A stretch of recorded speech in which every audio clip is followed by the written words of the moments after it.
For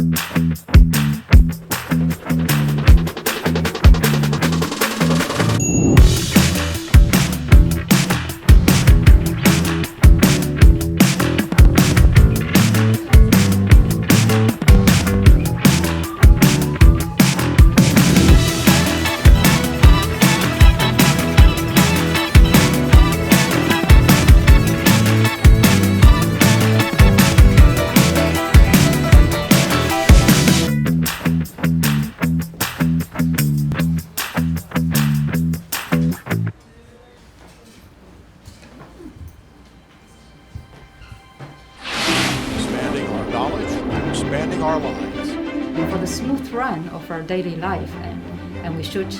we need to care about the space and also how the space changes, which is called space weather. 今回私たちは、スペースデブリに関する問題を発表してるんですけど、宇宙開発がこれまでどれだけ人類に恩恵をもたらしてどれだけ価値があるか。今回、宇宙のいい話も悪い話もしてて、宇宙の存在するゴミのスペースデブリの、脅威が実は私たちのすぐ近くにあるということをまず知ってほしくて。 The thing I'm most excited about with this talk is the fact that these young people will be seeing the fruits of this new space age, right? I mean, they will be the ones who may actually be able to walk on the moon, be able to go to Mars. 生き物っていうのがいっぱいいて、そういうのって航空宇宙分野にものづくりをしていくときにものすごく役に立つんだよと。実は生き物とかってこんなにすごいんだよとか、こんなことできるんだよと。両者がつながるとなんか違う未来ができるんじゃないかとか、そんなことをちょっと感じてもらえたらと思います。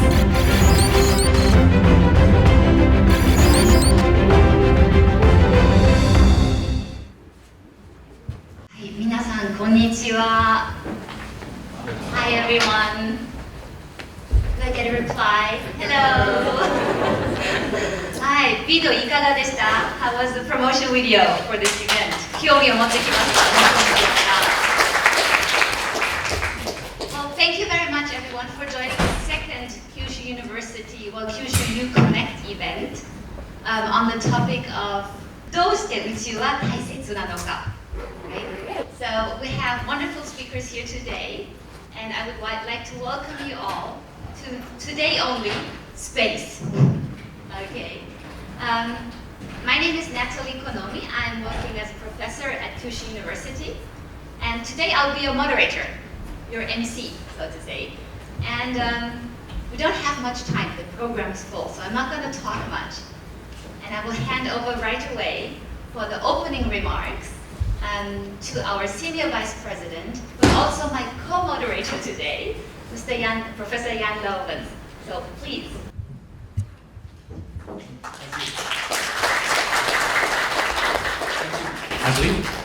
I just want to say a very couple of words at the start of this event. We're very happy to have our second annual sort of outreach event that's organized by Kyushu U Connect. これ、九州大学のイベントとして、ある意味で、広報、ある意味で、サイエンスアウトリーチのイベントだと思います。今日できるだけで、バイリングルを行います。So my Japanese is not good enough to really speak fluently in Japanese. I will occasionally switch a little bit to my simple Japanese. But basically we're organizing this event as an outreach event. It's the second time. Last year we had an event like this, very much in the same place with the same setup. Last year we had a question of what you can do for the environment. 去年、そのenvironment の話、SDGs だと思います。So every year we try to bring together a sample of the work and the people and the things that are happening at Kyushu University. So I'm very happy that we have a diverse sort of setup today with Sumori Sensei, with Bando Sensei, with Brook Sensei, and with the team from Hanada Sensei's lab as well. So the topic today is really about space, but we're going to do that in a very much interdisciplinary way. その宇宙の話なんですけれども、特に学際的なアプローチで、文系、理系、その工学系、いろんな観点から見るとは、その宇宙のことを考えましょう。So it's really about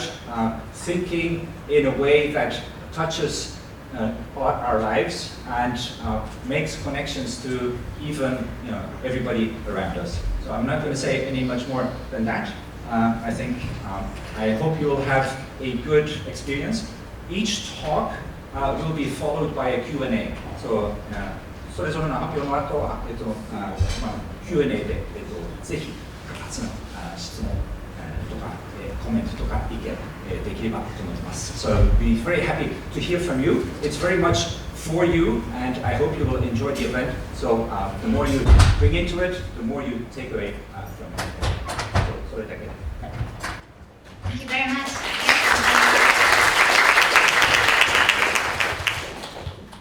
Do you understand our English? 大丈夫ですか？英語通じてますか？日本語でも私たちも頑張りますので、バイリンガルでいきたいと思います。Now I'm very happy and I'm very honored to be able to, well, we are happy and honored to show you a video message, which is from Koichi Wakata. Do you know Koichi Wakata? わかりますか？わかりますか？はい。He prepared especially for this event a nice video message. Wakata-san is a Japanese astronaut. He's working for JAXA and NASA. And he's also a graduate from Kyushu University. Kyushu 大学の卒業生です。And well, he only recently came back from space. Maybe you saw that on the news. 最近スペースから帰ってきましたね、宇宙から。また最近行ってきたんですね。And he's a veteran of 4 NASA space shuttle missions. 4回もスペースシャトルに乗って。One was a Russian Soyuz mission. 1回はソビエトユニオンの時のものにロケットに乗って。And then he also stayed 2 times for a long time on the International Space Station. ISS にも2回長期的に滞在してました。なので合計で in total he spent almost 2 years in space. 2年間も宇宙にいた合計で。だからすごいですね。で、あと彼はhe was the first Asian ISS commander. ISS ステーションのキャプテン運転手みたいなものでアジア人初でした。なので本当にすごい方でメッセージがあるので、まずメッセージからお願いします。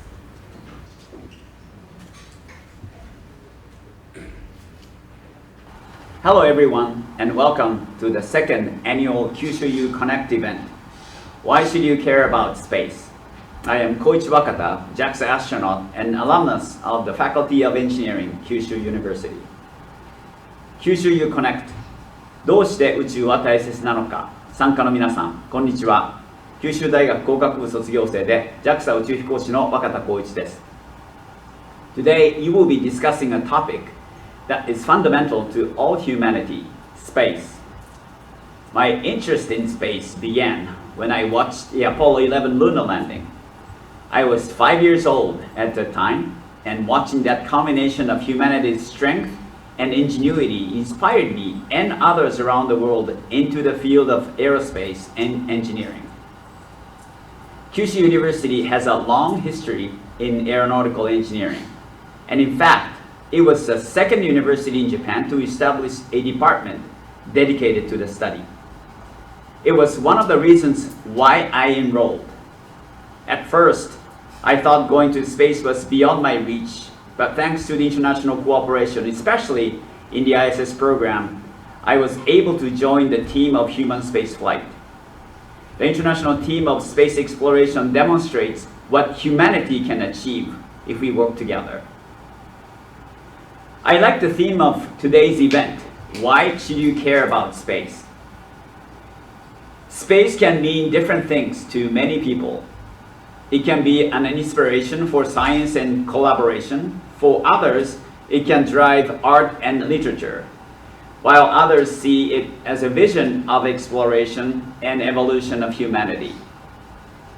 Today's space exploration has become an international effort that spans around the globe and reminds us that we all belong to one human race and share one planet. Whenever different nations come together to work on common goals, there are many challenges to overcome based on different cultural contexts. But the final product becomes a remarkable example of pooling visions to advance our human race in a peaceful manner. Our recent ventures into space have given us giant leaps into our understanding of the universe. The James Webb Telescope, the Curiosity rover, gravitational waves, images of Pluto, all happened within the last decade. Imagine what will be discovered as you continue to pursue your studies. It is now your turn to ask yourself, the students and researchers around you, why should you care about space?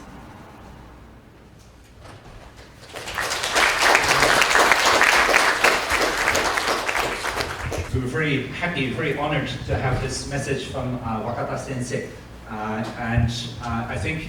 he set the stage very well. So, why should you care about space? その質問、なぜ大事、宇宙、なぜか、考えるか。So, I hope you will have this question sort of resonating in your head. And maybe at the end of today, I hope you can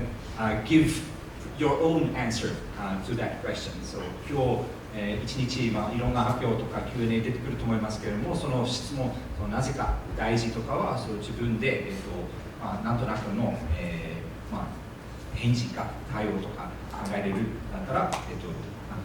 思ってます。So now we're going to have our first speaker. It's Fujio Tsumori Sensei, a professor in the Faculty of Engineering, who's interested in bioinspiration for aerospace engineering. So, please give a little applause to Tsumori Sensei.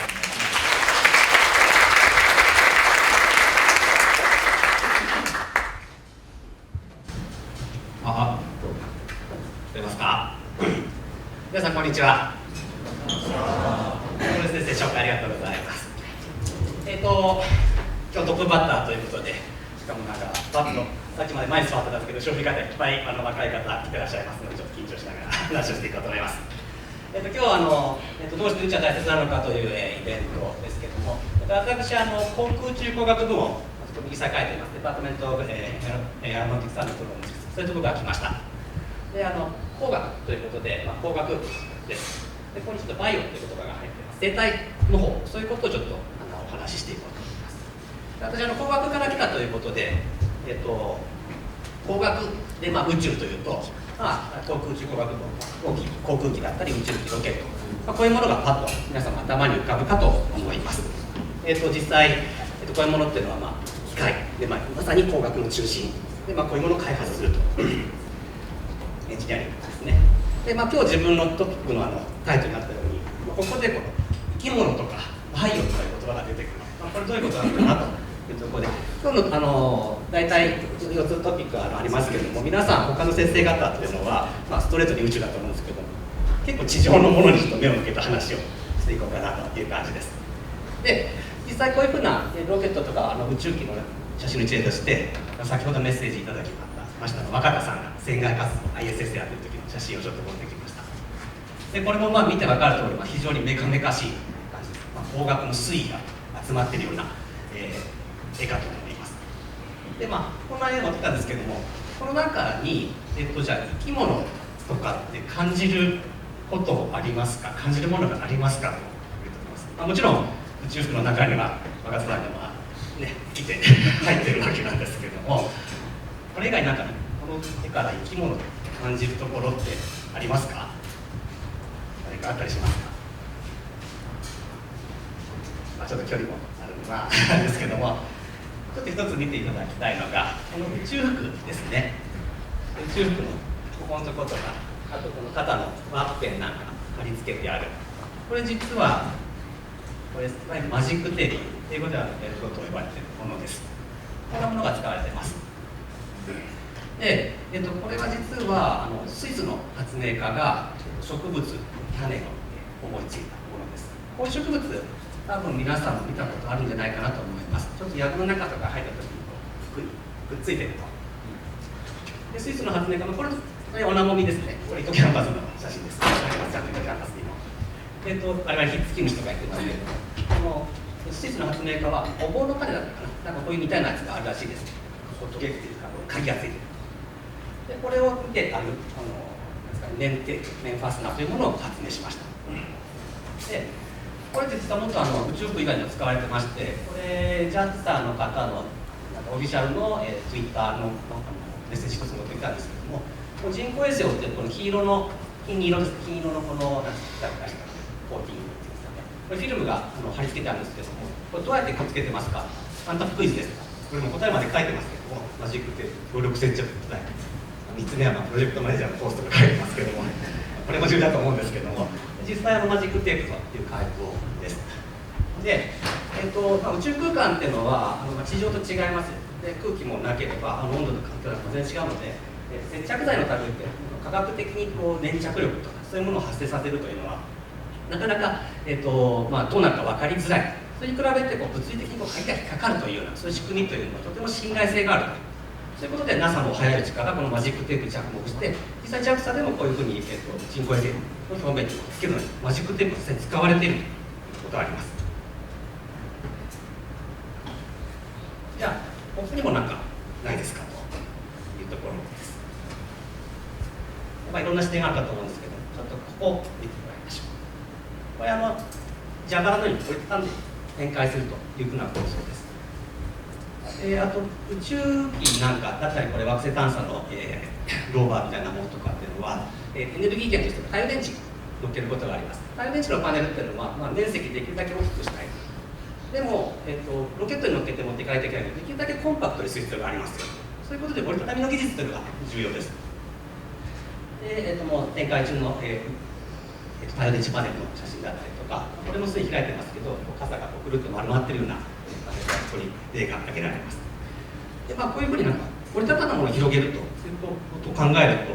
実はもう数億年前からこういう昆虫やってるわけです。でこれも糸キャンパスとかカブトムシですかね。でカブトムシとか甲虫の類っていうのは非常に大きな飛ぶための羽を持ってるんですけども、彼らがいろいろ地上で反映している理由の一つは、例えば地面に潜るときとか大丈夫なように硬い殻の下にさや羽と呼ばれている羽の下に広い羽を折りたたんでしまえると、そういうことができます。でこの羽なんですけども、上手に下に上の羽の下に隠すっていうかしまわなきゃいけません。でこういうふうな折りたたんで何かを、しまうとかこういうことをするためには、数学的に折り紙の数学とかですね、折り紙工学というのが実際にあったりします。でちょうど数年前に去年卒業したのかな、うちの学生が一人これについて研究しっかりしてくれまして、この上羽の形にちょうど収まるぐらいに下の大きな羽を畳むにはどうやったら一番効率がいいかという計算をですねガリガリやってくれました。でそうやってコンピューターで計算した結果っていうのが、実はカブトムシ、生きてるカブトムシと非常に似た結果が出てくる、こんな結果が出てきました。ということで我々の数学とか工学とか頑張ってやってるんですけども、すでにカブトムシっていうのはこういう解を知ってたと、そういうことが言えると思います。でもせっかくこんなような計算ができたからというので 3D プリンターとか使って作るとこんなようなものを作れたりします。これは工学部なんでやっぱり物も作らないということです。はい、これ実際に記憶とかつけてやると紙飛行機ぐらいで飛ばすことができます。今昆虫の羽の例も出ましたけども、展開するといったらもっと他にもいろいろな生き物がいまして、このキノコをご存知でしょうか。これはキヌガサタケと呼ばれてて、キノコの女王と呼ばれてます。このキノコの女王ですけども、レースのようにこの網目状のネットのような展開構造を作ります。これしかもこの極めて短時間に作ります。もともとこの1本玉ぐらいの大きさのものが朝ちょっと湿気が多い、まさにこの5月6月がシーズンなんですけども、10センチか15センチぐらいで30分で進むんですよ。大きくなってこのレースを展開します。でこういうふうな網目構造を上手に展開しているっていうのは、工学的にどんなふうに実現できるかなと、こんなものを作ってみた例があります。ちょっと特殊な材料ですね、ゴム系の材料に、磁性粒子をさせまして、これを、ちょっと中に細工をしながら、出力するという 3D プリンターを独自に開発しまして、折りたたみができるというものです。ということで、こんなものを上手に使えば、例えばロケットの中に小さく持ってっといて、惑星探査で惑星の上で基地テントみたいな基地がパスできるとかですね、そんな夢も広がるんじゃないかなというところです。で、この写真から始まりましたけれども、この中だけでもいろいろな生態模倣というか、生態バイオインスパイアドなアイデアが含まれてますよというところです。で、自分は今工学部の航空宇宙学部門というところで材料だったりものづくりだったりの研究をやっています。ですけど、自分が生き物好きなので、結構生き物に関係したテーマっていうのを扱ってます。ソフトロボットと呼ばれているものだったりとか、表面処理だったりとか、先ほどの羽の折りたたみだったりとか、いろんなことをやっています。で、こういうふうに生き物っていうのは、いろいろな、多様な、なんですかね、普通に人間だけでは思いつかないようなアイデアとして実現したりします。で、今から人類っていうのは月に基地を作ろうとかいう話があったりですね、こういう時に地球上で工学っていうのは何千年も頑張って我々発展させてきたわけですけれども、ちょっと地球上以外のことや何かをする時に思いつかなかったようなアイデアというのが必要になってくるかもしれないですね。そういう時に自然界の多様性というのがとても役に立つんじゃないかなというふうに思っています。月の基地を作るとかですね、これも小惑星の上で微小な重力下で、しかも下がちょっとふわふわしてたのか分かんないところで、車輪がちゃんと動くのかどうか分かんないと、そういう時に、探査のためにこのミネルヴァという、ロボットですかね、開発されました。こういうところで一番確実に効率的に動かすロボットとはどんな形になるんだろうか、車輪なんでしょうか、どうでしょうか、そういうこともまた考えていく。そういう時には違う生き物のアイデアっていうのも役に立つんじゃないのかなとか考えています。ということで、今日はこのタイトルで始まりました。で、バイオインスピレーションとか、こういうものがありますよと。で、今日いらしている皆さんっていうのは多分宇宙に興味があると思うんですけども、宇宙に行く、宇宙に向かうと。自分も航空宇宙学部門にいるので、空に向かっていくという話なんですけども、宇宙、空に向かっていくために、一旦また地上の自然に目を向けるということもとても重要なんじゃないでしょうかと、そういうことは、今日の、まとめとしてお話ししたかったことです。大体時間かと思います。以上です。ありがとうございます。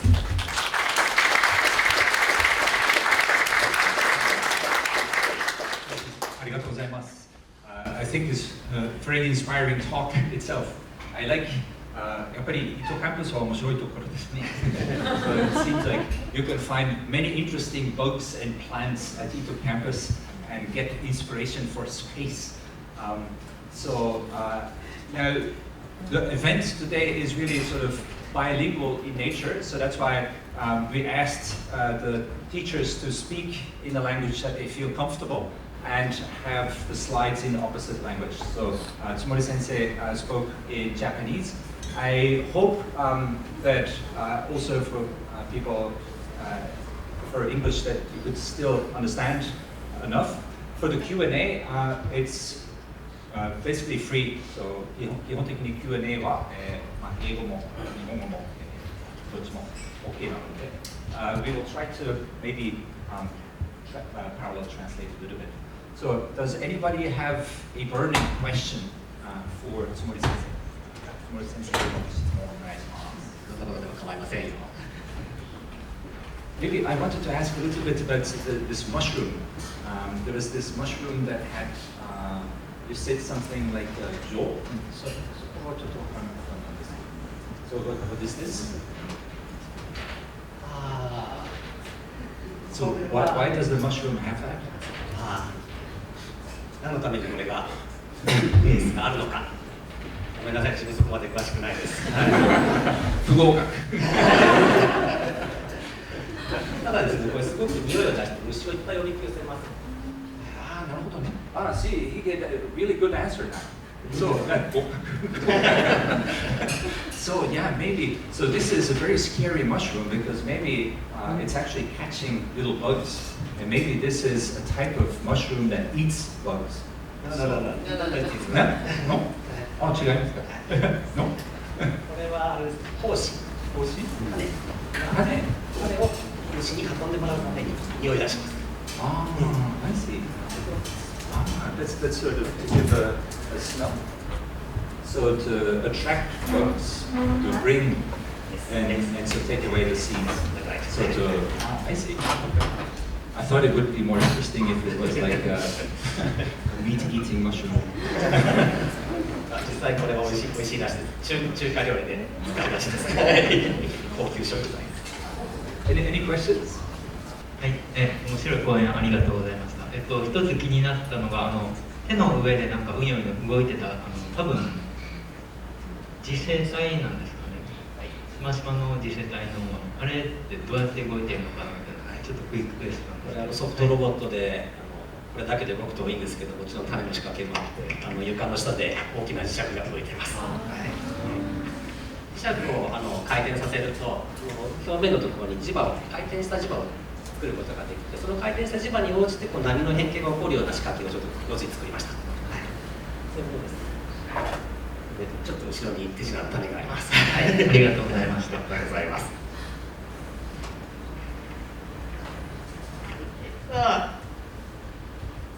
For the honeycomb thing that we were just talking about, so I'm currently wondering, like, how does this help, like, when it comes to space? Like, what kind of structures? Like,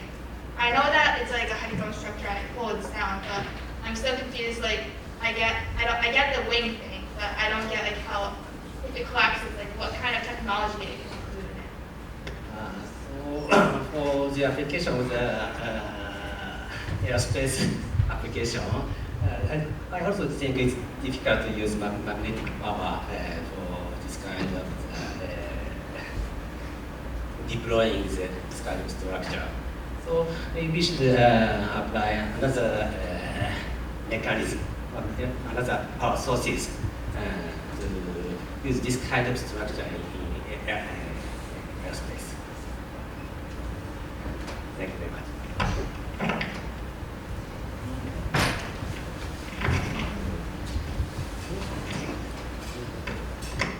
今日は講演ありがとうございました。世代模倣される際に、例えば宇宙でこういうことをしたいからって言って自然の方に目を向けるのか、それとも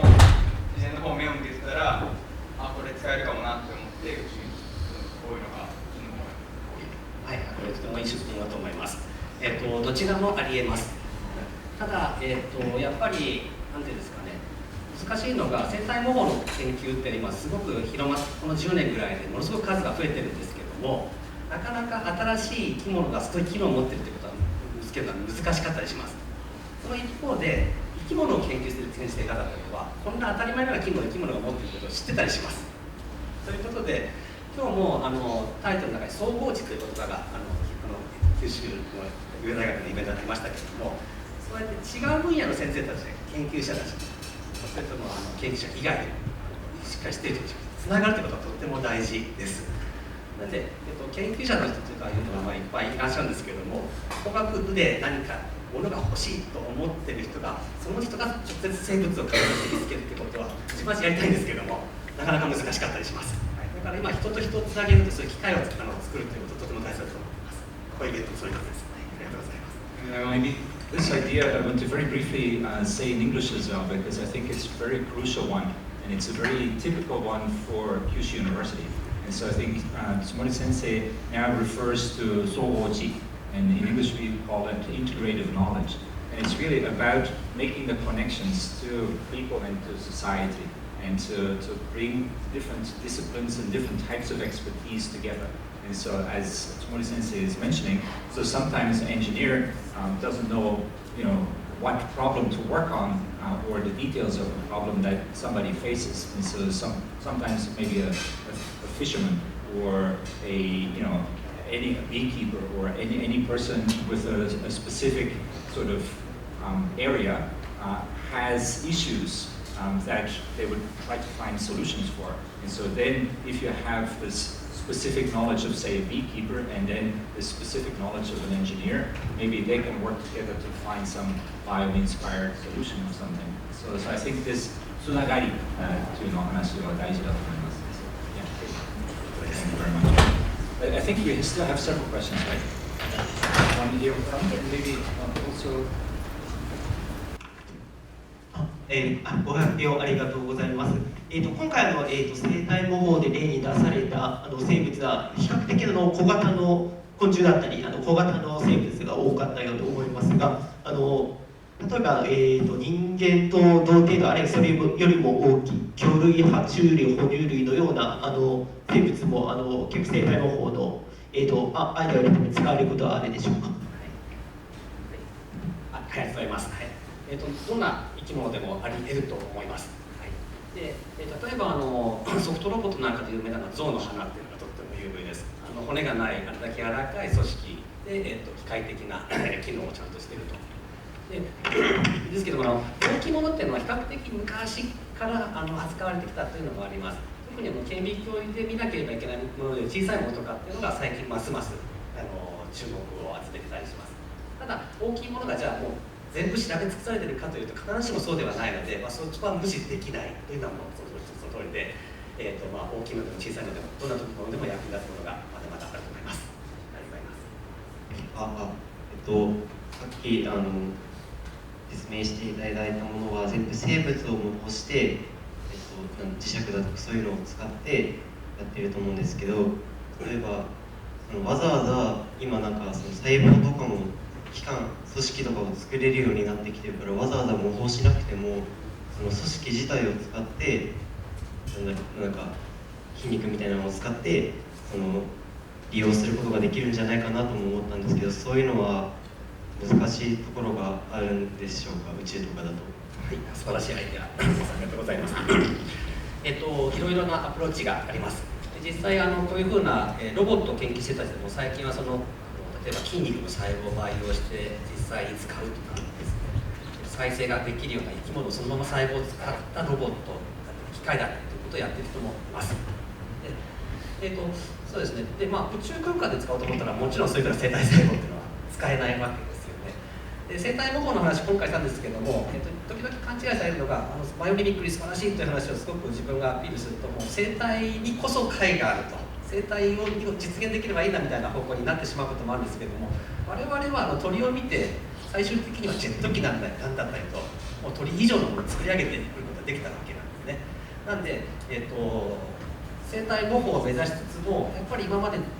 人間が蓄積してきた工学的な技術を組み合わせるとかいうこともますます重要になってくると思います。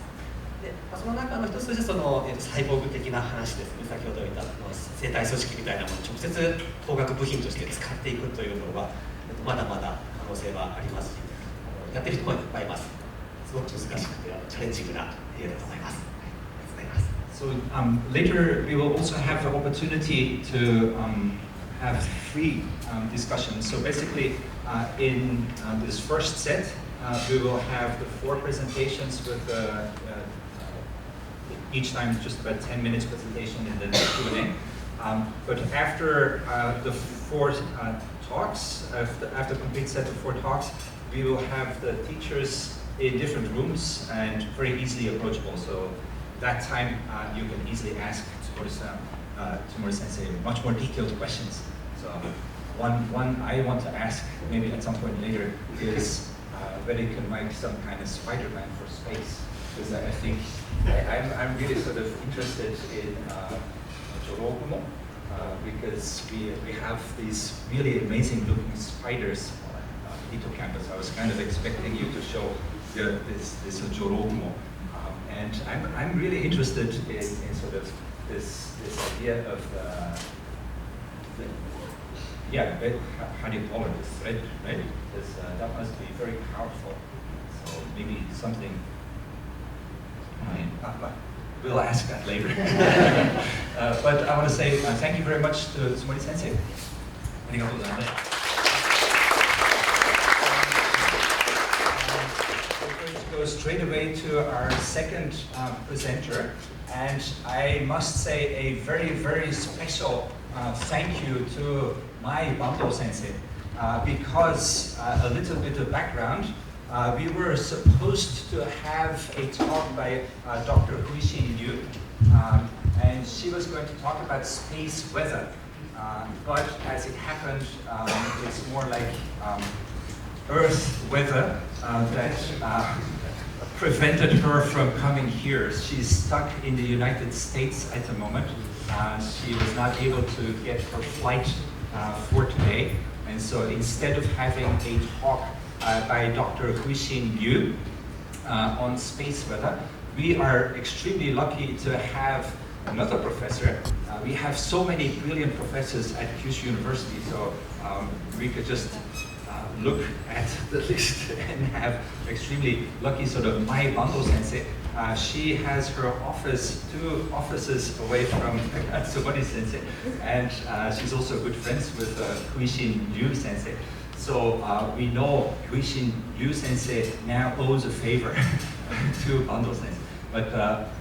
Professor Mai Bando is going to talk about interplanetary transport network and sort of a way to access deep space. So, Mai Bando sensei, お願いします。はい、紹介ありがとうございます。皆さんこんにちは。津森先生と同じ航空宇宙工学部門というところから来ました坂東舞と言います。今日はクイシン先生の代わりスペースウェザーというような面白い話はできないんですが、私が普段研究をしている宇宙ミッションのための軌道のお話を紹介させてもらえたらなと思います。普段物理とか数学を使ってガリガリ計算ばっかりして軌道設計するのをやってるんですけど、今日は少しでもそのイメージみたいなのが伝わればいいなと思っています。で、今日お話しするのは探査機の軌道というものなんですが、皆さんどこかにお出かけするときにはまずその目的地があって、その目的地に行くためにはどうやって行くのかなってまず電車を調べたり道を調べたりするかと思います。で宇宙を飛ぶ探査機の場合もそれは同じで、目的の場所があったときにじゃあどうやって行くのかというその行き方を考えていく必要があります。でその宇宙空間で探査機が通る道のことを軌道と私たちは呼んでいるんですが、じゃあ軌道ってどうやって設計するんだろう、どうやって考えるの。宇宙空間って何もないところで時々プラネット浮かんでますけど、それ以外にあんまり道しるべがない、そういう状況でどういうことを考えているのかというのをお話ししています。で実は今日お話ししようとしている内容は、宇宙空間の中に目には見えないんで想像することしかできないんですが、このウォータースライダー、これがちょっと分かりやすい例かなと思うんですけど、ウォータースライダーって上のところに乗るとシューッと最後の出口のところまで連れてってくれますが、実は宇宙空間でこのウォータースライダーみたいな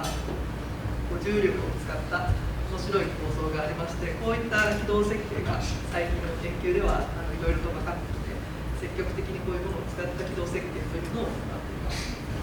で今日はちょっとこのアイデアを少しお話ししたいなと思っています。ということで、この宇宙空間、何もないところでどうやってこういう道を見つけていくのかという。で普段私たちがガリガリ計算している軌道っていうのはどういうものかと言いますと、この図にあるようなもので、この線で書いてあるのが全部軌道というものです。でこれはすでにもう本当にあったミッションの軌道をいろいろ表していて、ボイジャーからスターリングとかいろんな軌道の絵を描いています。でそれぞれもう複雑な形をしていて、どうやって計算したのか何を考えているのかわからないと思うかもしれませんが、それぞれはい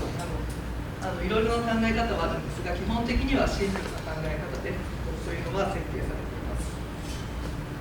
でその中でも特に30年以上前、ちょっと昔の時代の宇宙開発が盛んに行われていた最初の時代によく使われていた技術がスイングバイ、グラビティアシストとかスイングバイと呼ばれる技術です。でこれは聞いたことがある人がいるかもしれませんが、例えば木星のような大きな天体のそばを探査機が通過するときに木星が探査機を引っ張ってくれるので、その重力を使って遠くにぶん投げてもらうみたいな、そういった技術のことをスイングバイと言います。でこのスイングバイというのはとても有用な技術なんですが、一つの天体の重力を使うというのがポイントです。で実際これまでのミッションではそのスイングバイというのをたくさん使って太陽系の外側に行くような探査機、スイングバイを使うとどんどんこう太陽系を抜け出して遠くに行くような軌道を設計することができるんですが、すでに太陽系の外側にいるような探査機というのがありますが、そういうものは全部スイングバイというものを使って設計されています。で、今日お話しするのは実はこのスイングバイの話ではなくて、それとはちょっと違う、この絵に描いてあるようなちょっとクレイジーなこの軌道を設計するっていうお話なんですが、遠くにこう投げてもらうのはスイングバイが一番いいんですが、ちょっと遠くのところに止まりたいとか望遠鏡を置きたいとか、あるいはちょっと最近のミッションというか欲張りなミッションが多くて、遠くに行くだけではなくて天体からお土産を持って帰ってきたいとかっていう、そういうミッションが多いですね。そういった時に利用できる、できるだけ探査機の燃料は使わないで、さっきのウォータースライダーみたいに何もしないで目的地まで行ったり帰ってきたりしたいんだけど、戻ってこれるようなところだったり、遠くに行くだけが目的ではない、そういった時にはこの設計についてお話ししていきます。でそれが、私たちが単体問題の軌道とかっていう軌道なんですが、どういうことかというと、この絵にあるように一つの天体ではなくて、例えば太陽と地球みたいにたくさんの天体の重力を同時に使ってあげるっていうことをすると、こういう少しクレイジーな軌道を設計することができるようになります。どうしてそういうことが起こるのかっていうのをちょっと簡単に紹介していきたいと思います。で、この絵はジェームス・ウェッブとか、あとはルナーゲートウェイっていう2020年代の実際のミッションの絵なんですが、こういったものっていうのはさっき今お話ししたような三体問題の軌道というのが実は使われていて、スイングバイではなくてこういうところではもうすでに三体問題の軌道というのが使われています。三体問題で複数の天体の重力を使うと言いましたが、例えばジェームス・ウェッブだったら太陽と地球の重力両方が付き合うような場所を使っていたり、ルナーゲートウェイの場合だったら地球と月というように複数の天体の重力を使っています。で、その場所って複数の天体の重力を使うとどういう面白いことが起こるのかっていうのをちょっと想像してもらいたいんですが、その、想像するためにまず力学の言葉でちょっと難しいんですが、平行点という考え方を紹介します。平行点っていうのは力が釣り合って物体が止まっている状態のことを言います。例えばこのお椀の底にボールがあって止まっている状態とか、あるいはお椀の上にボールが置いてあって止まっている状態、バランス取って止まっている状態っていうのを平行点と言います。でこの平行点っていうのはそこにちょっとだけ力を加えてあげると、例えばこのお椀の底の場合にはこの辺りに居続けますし、お椀のトップにいるような場合っていうのはちょっと力を加えただけでたちまちそのボールが遠くへ離れてしまうっていうような安定と不安定という性質があります。で、探査機の軌道設計では実はこの平行点の止まっている平行的な状態にちょっとだけ力を加えるとたちまち離れていってしまったりだとか、あるいは近づいてくることというんですが、そういう性質を使って行っています。でこの絵はお椀の絵だったんですが、実際にその天体の世界にもお椀みたいな重力ポテンシャルというのを書くことができて、右の図のこのがさっきのお椀みたいなものですが、あれが平らな場所だと探査機を力の抵抗する場所に置くことができるということが知られています。こういう点をラグランジュ点というんですが、実際将来のミッションではこのラグランジュ点に例えば望遠鏡を置いたりだとか、宇宙ステーションを置こうというものがいろいろ計画されています。でこのラグランジュ点、例えばの図でいう L2 と書いてあるラグランジュ点の近くのところの絵を描いてあったこういう絵なんですが、実はラグランジュ点ってさっきの最初の絵だとお椀一次元の平面的なものだったんですが、こう立体的に描くとこんな風な構造の絵になっていて、こっちの方向とお椀の底になっているような方向とお椀のトップになっているお椀の上になっているような1次元だとないんですが、2次元だと安定と不安定両方の性質を持つような並行する場所というのが存在します。で例えばこの平行点、今日は晴れたので傘持ってきてないんでできないんですが、傘をこうやって指の手のひらで立ててる絵を描いていますが、この立ててる状態っていうのがまさに不安定な状態で、少しポンって手を触るとすぐ傘が平行点からずれてしまうと思いますが、それがこの図でいう不安定な平行点で転がって落ちていくような運動に対応しています。で逆にこの傘を立てるときってうまいこと傘をふって立ち上げるようなこともできて、ちょうどいい塩梅にしてあげると傘を平行状態に持っていくこともできます。なので実際不安定な状態なんだけど、その状態に持っていく方法も存在するっていうのがこの青い矢印が表しています。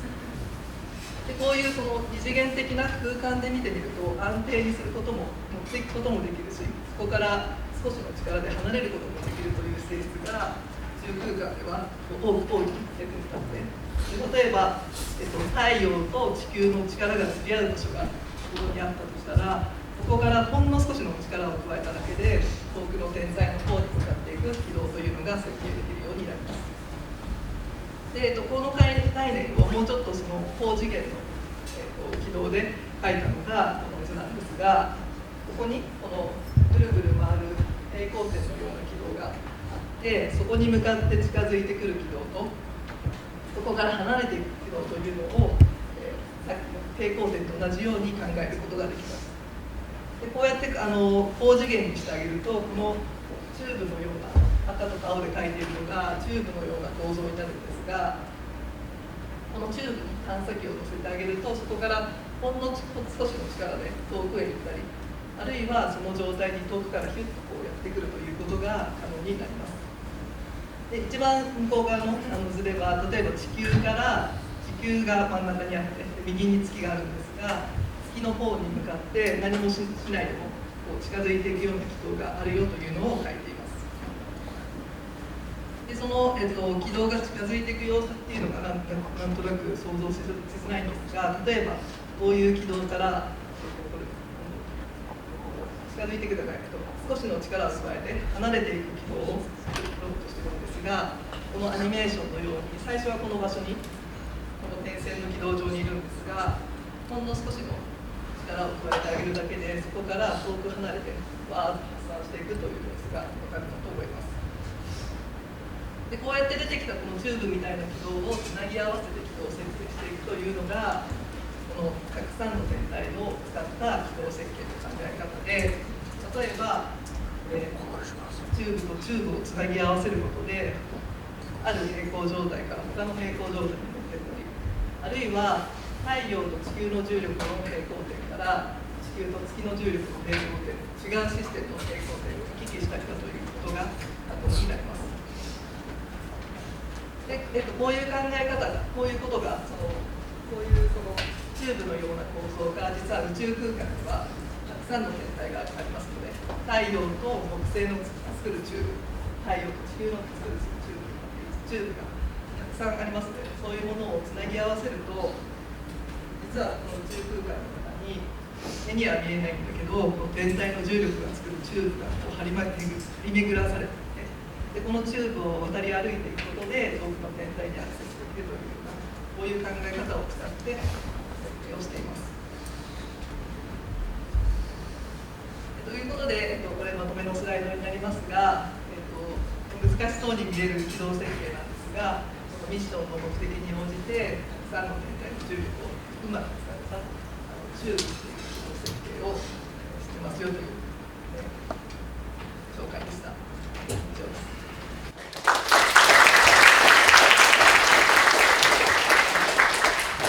Thank you very much.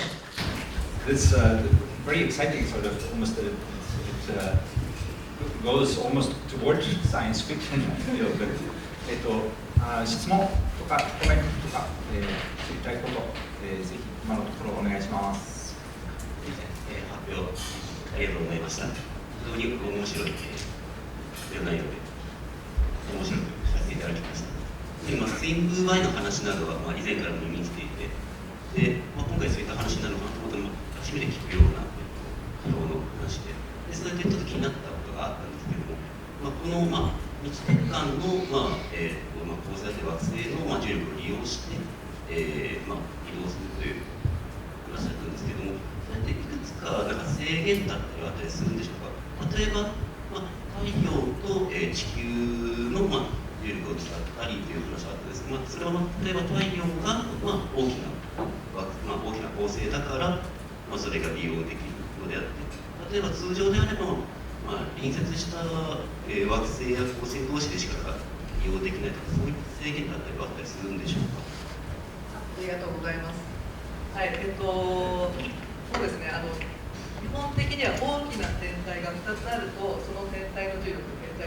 が釣り合う場所っていうのが、その天体と天体の間とか、あとはラグランジュ点で実はいろんな場所にある答え出てくるんですが、あまりにその一つの天体の影響が大きすぎる場合には、その天体の重力しかほぼもう一つの天体の重力っていうのはほとんど影響がないような状況になってしまって、ちょうど使いやすい場所に平行点が現れなかったりだとかということになりますが、基本的にはその太陽と惑星のペアっていうのが今のような便利なラグランジュ点を作れるというのが分かっていますので、太陽系だと至るところに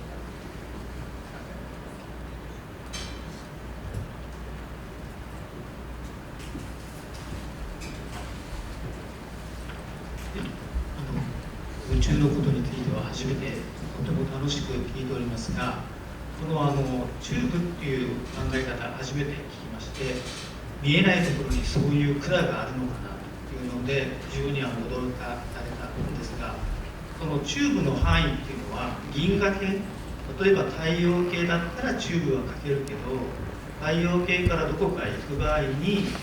そういうようなその銀河系広いですよね。そういったところのチューブの見つけ方っていう考え方もこれから出てくるのかな、それとも今もうすでにあるのかな、どうなのかなというので質問させていただきました。どうもありがとうございます。はい、とても良い質問だと思います。私は普段その工学者、エンジニアリングの立場でこういうチューブを使って軌道設計しようと考えているんですが、こういうその力学的な性質っていうのは、例えば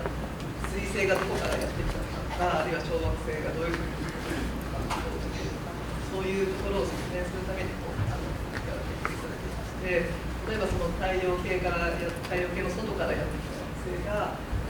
こういうチューブみたいな構造を渡り歩いて近づいてくるとか、そういう解析をした研究結果がありますので、考え方自体はその自然の太陽系を超えたいろいろその重力ある物体すべての考え方を利用できるんじゃないかなと思いますが、その見つけるという観点のなかなか難しいと思います。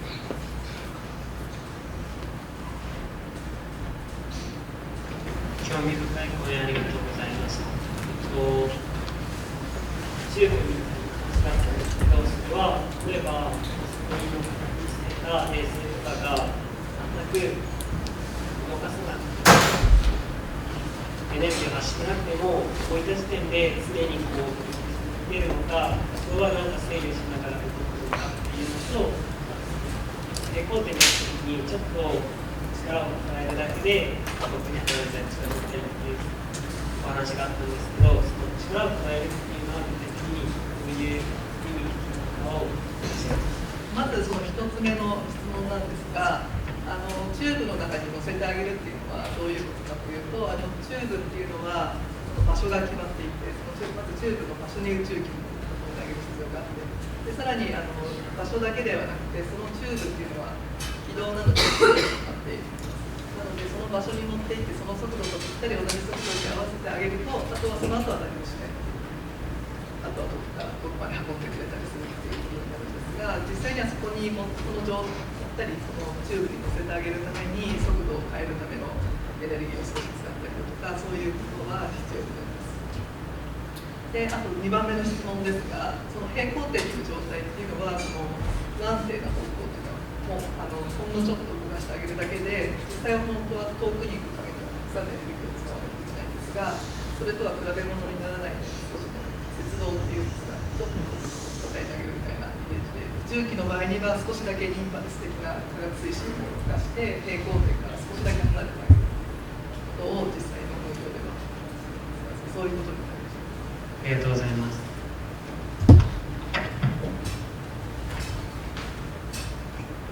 maybe I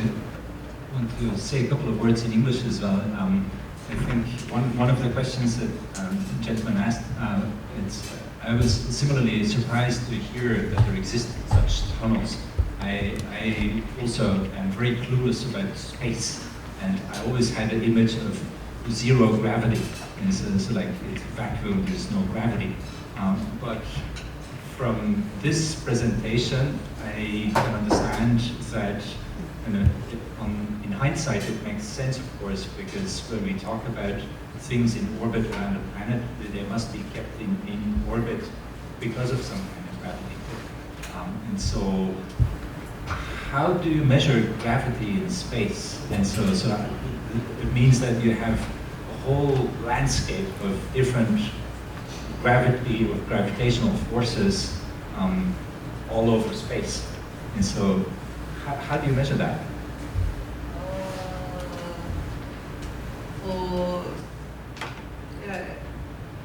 Well, it's the same question, like how do you find the tunnels?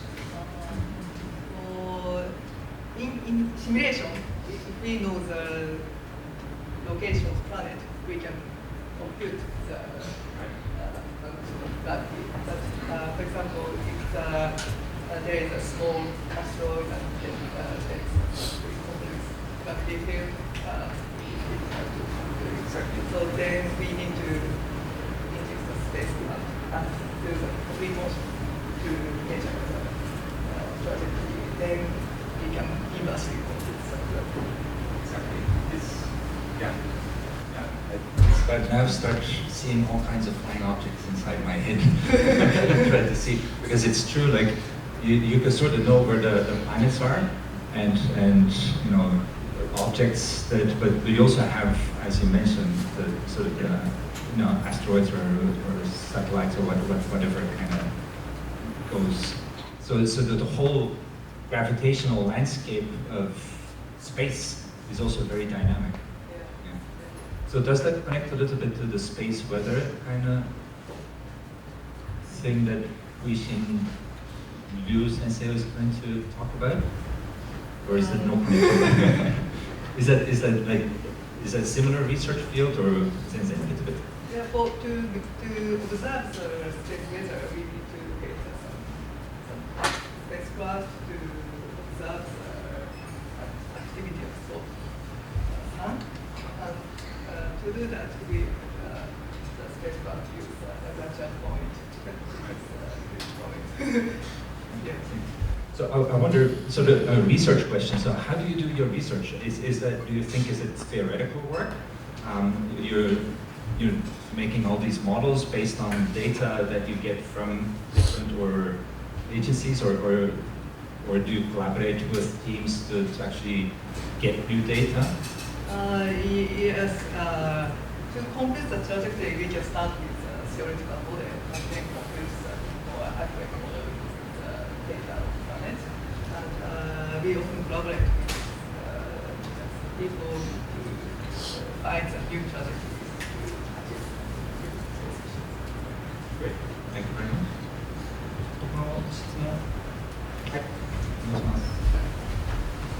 失礼なお話をありがとうございました。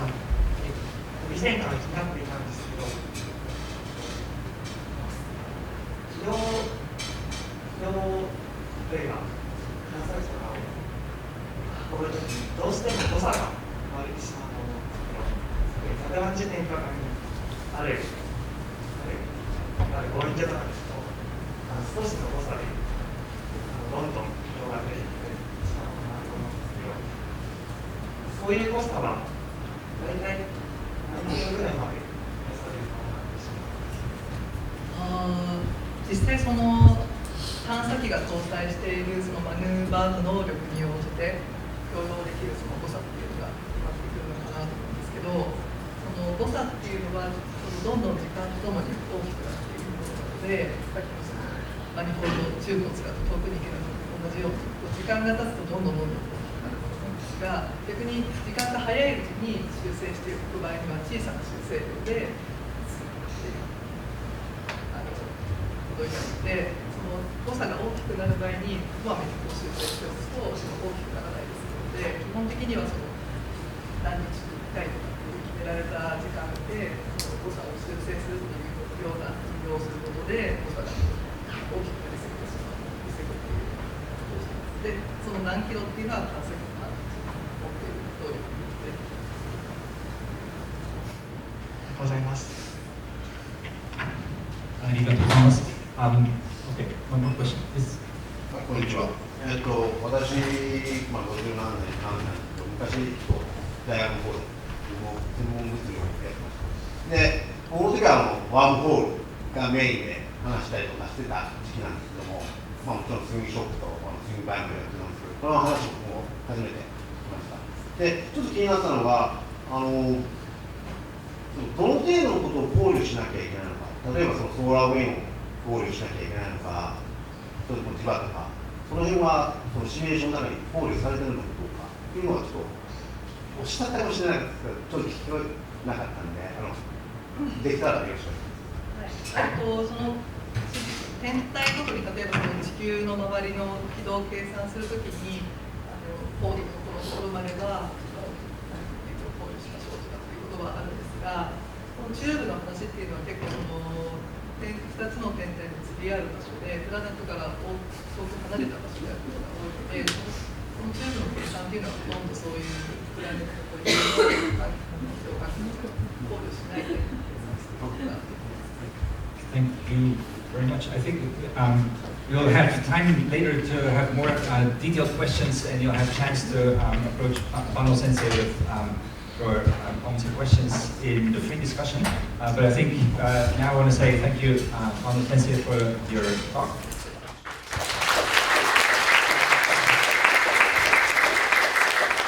I hope you enjoyed the first part. We'll continue with our second part, but before that, I just briefly have to apologize. I know some people said it's a little bit cold in here. ちょっと寒いっていうコメント、中は気温が寒いっていうコメントいただいたんですけど、ちょっとすいません、これ直せないです。で、思ってください。今日のテーマは宇宙です。宇宙はもっと寒いと思います。はい。So I'm very happy now to continue with our third presenting, team this time actually. So we have our student team from the Faculty of Engineering. We have Shun Isobe, Kenta Nakajima, and Ai Hayashibara. And I know there would have been another fourth person, but unfortunately he's sick, so we have a trio here today. And they will talk about space debris, closer and safer space. では皆さんよろしくお願いします。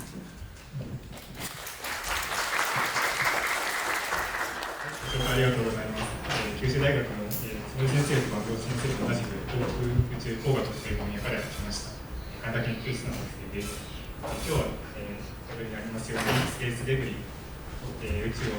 より身近により安全にというテーマでスペースデブリを中心に宇宙の話をしていきたいと思います。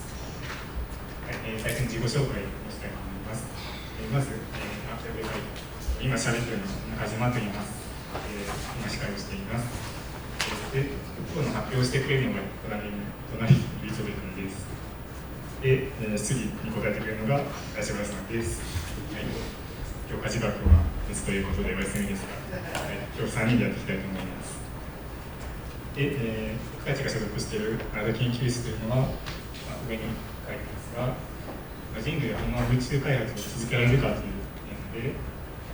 私たちカナダ研究室はさまざまな分野を統合して、将来、宇宙が絶対に滅されないようにどうすればいいかというそういう研究を行っています。では、発表についていただきます。説明変わりました。同じく学生の磯部です。発表させていただきます。発表させていただくんですが、宇宙開発の恩恵っていうのが意外と身近にかなりあるというところから説明させていただきます。まず天気予報ということで、昨日の夜すごい雷雨だったと思うんですけど、こういう時に明日の天気を予報したり、雨雲レーダーでどれくらい雨が降るかなっていうのを予報する気象衛星というのがあります。次に、今日この会場、多分皆さん西陣の駅から来たと思うんですけど、結構歩いてきたと思うんで、その時に地図アプリを使ってきたと思うんですが、こういう地図アプリであったり、カーナビで測位衛星であったりで交通に実は宇宙開発が一つ役立っています。他にも皆さん家に帰ったら、BS 放送やスカパーでテレビとか見ることがあると思うんですけど、こういう時に衛星放送が役立っています。で、大きな地震とか雷とか雨が降った時に例えば飛行機が飛べない時に代わりに衛星が空から写真を撮るっていう風な感じで地球観測衛星が災害の対策に役立っているということがあります。このように宇宙開発の恩恵っていうのはかなり我々の身近なものになって、宇宙開発があってこそ我々の豊かな生活が保たれているという風な時代になってきました。しかしなんですが、この宇宙開発にはある大きな課題があります。こちらの様子が今この瞬間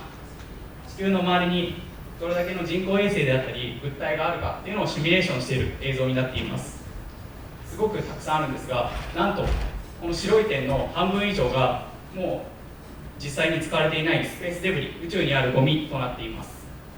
宇宙開発が活発になってたくさんの人工衛星が打ち上げられているのですが、こういうふうにゴミもたくさんあるというのが一つ大きな問題になってきています。このスペースデブリについて具体的に説明させていただきます。まず最初に衛星同士が衝突して事故が起こったり爆発して起こった火災デブリというものがあります。で他にもありまして人工衛星を宇宙空間に運ぶためにロケットが使われますが、このロケットの一部は宇宙空間に残ってしまいます。このロケットの上段もスペースデブリとなって宇宙空間にあります。そして先ほどのロケットには先端にペアリングと呼ばれるカバーがあるのですが、そういうカバーであったり衛星が宇宙空間でミッションを果たすときに出るゴミのミッションの関連のデブリであったり、もう使い終わった人工衛星が宇宙にそのまま残っている、そういうふうに運用終了した衛星というのもスペースデブリとなって宇宙にあります。これらの4つがスペースデブリなんですが、じゃあこのスペースデブリがどれだけ危ないか、どれだけ危険かというところがちょっと次で説明させていただきます。こちらの今から見せる動画が衛星の破壊実験という動画なんですが、これが真ん中がだいたい50センチの小型の人工衛星です。で今右側から飛んできたものがあると思うんですが、それが直径1センチのスペースデブリを模擬したものになっています。もうぶつかったらひとたまりもないのがよくわかると思うんですが、スペースデブリは実はちっちゃくてもものすごく弾丸よりも速いスピードで飛んでいます。こういうふうにスペースデブリがとても危険な存在です。で次のスライドお願いします。世界初の人工衛星が打ち上げられたのが1957年のスプートニクです。その時に打ち上げられてから2023年3月までにどんどん宇宙空間にある物体の数が増えていっています。で先ほど説明したようにそのうちの半数以上がスペースデブリです。先ほどの説明と同じになってしまうんですが、スペースデブリはとっても危険な存在で、今数がこんなにあります。でこれは大きな課題で、もしもスペースデブリが運用中の人工衛星と衝突したら、例えば明日の天気が分からなくなってしまうであったり、地図アプリが使えなくなってしまう、そういうことがあります。それだけでなくて、どんどんこのままスペースデブリが増えていってしまったら、先ほどの坂東先生の説明であったようなこれからの宇宙開発、将来の宇宙開発を続けられなくなるということも考えられます。この大きなすごく挑戦的な課題であるスペースデブリ、これに取り組むのが私たち研究室です。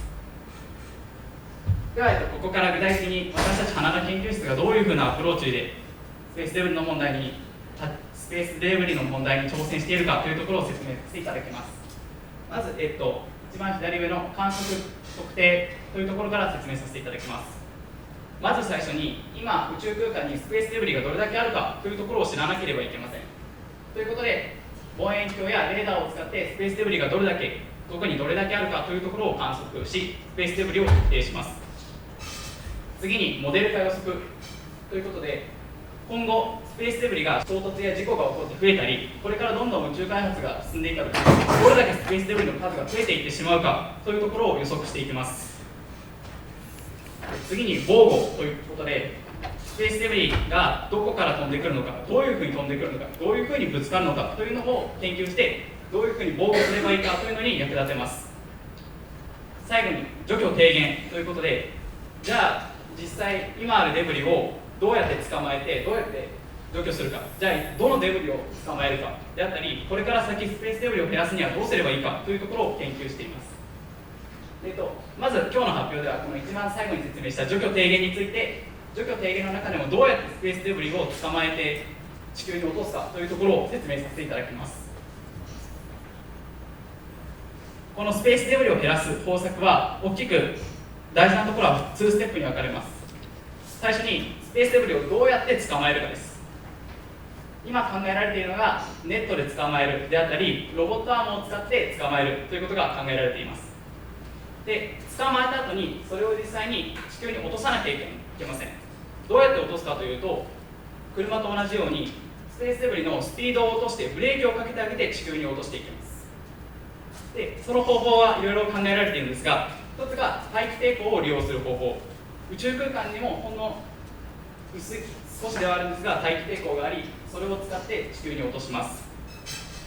次に地球の磁場を使って磁力を使って地球に落とす、スピードを落とす、そしてデブリを除去する方法が考えられています。最後にレーザーですね。レーザーをスペースデブリに当てて地球に落とすということも考えられています。このようにスペースデブリを除去するといってもいろんなアイデアが考えられています。それぞれ得意不得意、メリットデメリットがあり、いろんな世界中で研究に取り組んでいるというところが今の状況です。で、九州大学では最後に説明させていただいた右下のレーザーのところの研究をしています。今日はここに少しフィーチャーして説明させていただきます。レーザーを用いてデブリを除去する、これはもう3ステップで行います。最初にアプローチフェーズということで、まず灰色がデブリで黄色がレーザーを使ってデブリを落とす衛星なんですが、灰色のデブリに近づいていきます。で、ここでポイントになるのが、レーザーが届く範囲に近づけばいいということです。ぴったり近づかずにレーザーが届くギリギリの範囲でやることで安全にデブリを除去することができます。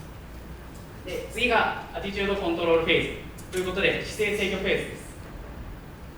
デブリにレーザーを打ってデブリの回転を止めます。この動画のようですに行います。スペースデブリは通常宇宙空間で1分間に1回の割合で回転しています。そういう乱回転しているデブリをレーザーを使って止めることで安全にスペースデブリを除去します。今ちょうど止まりました。で、最後がデオビットフェーズです。ここが一番のデブリ除去のキーになるところです。実際にデブリ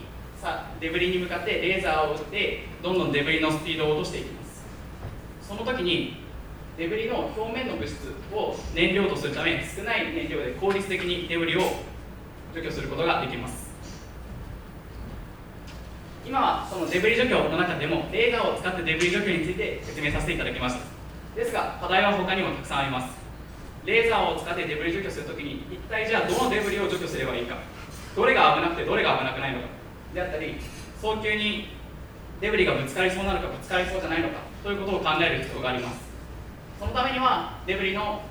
これからどういうふうに増えていくかという予測だったりの予測やモデリングをすることも必要ですし、今どれだけあるかというのの観測特定もすごく重要な課題になってきています。ぜひこういうテーマに関してはこの後のフリーディスカッションであったり Q&A でぜひお話していたら嬉しいです。では最後にまとめをさせていただきます。宇宙開発は私たちの生活においてなくてはならない存在となってまいりました。しかしながらそれを脅かすスペースデブリというのがあります。で、私たちはこのスペースデブリの問題にさまざまなアプローチで取り組んで研究を行っています。で、最後になるんですが、今後は宇宙開発に対するいろんなことの利用の仕方が増えてくると考えています。この写真の、この背景の写真になるんですが、今宇宙空間で人工衛星を使って文字や図形を描くというプロジェクトが進行しています。こういうプロジェクトであったりいろんな宇宙の利用の開発が増えてくるので、ぜひここにいる皆さんも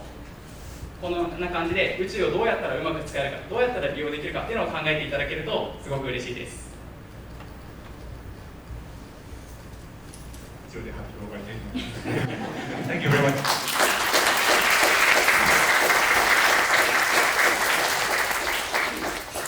I think especially the last comment is extremely important. So to say like, okay, these issues of how we are using space, and including the space debris, but also things that might happen in the future, they all affect our society, everyone. And so it means also that we have to think, and maybe there's an element of sort of social science or policy making or ethics that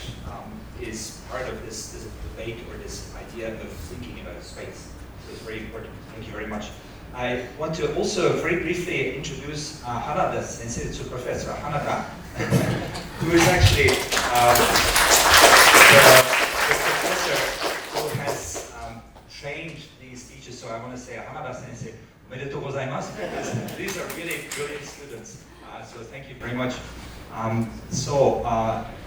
Any questions for our students? ありがとうございました。今回のスペースデブリの問題に関してなんですけれども、かなりその国際的な問題であって、国連ですとかでも議論されているとは思うんですけれども、やはりこのデブリの回収という活動を継続するにあたって、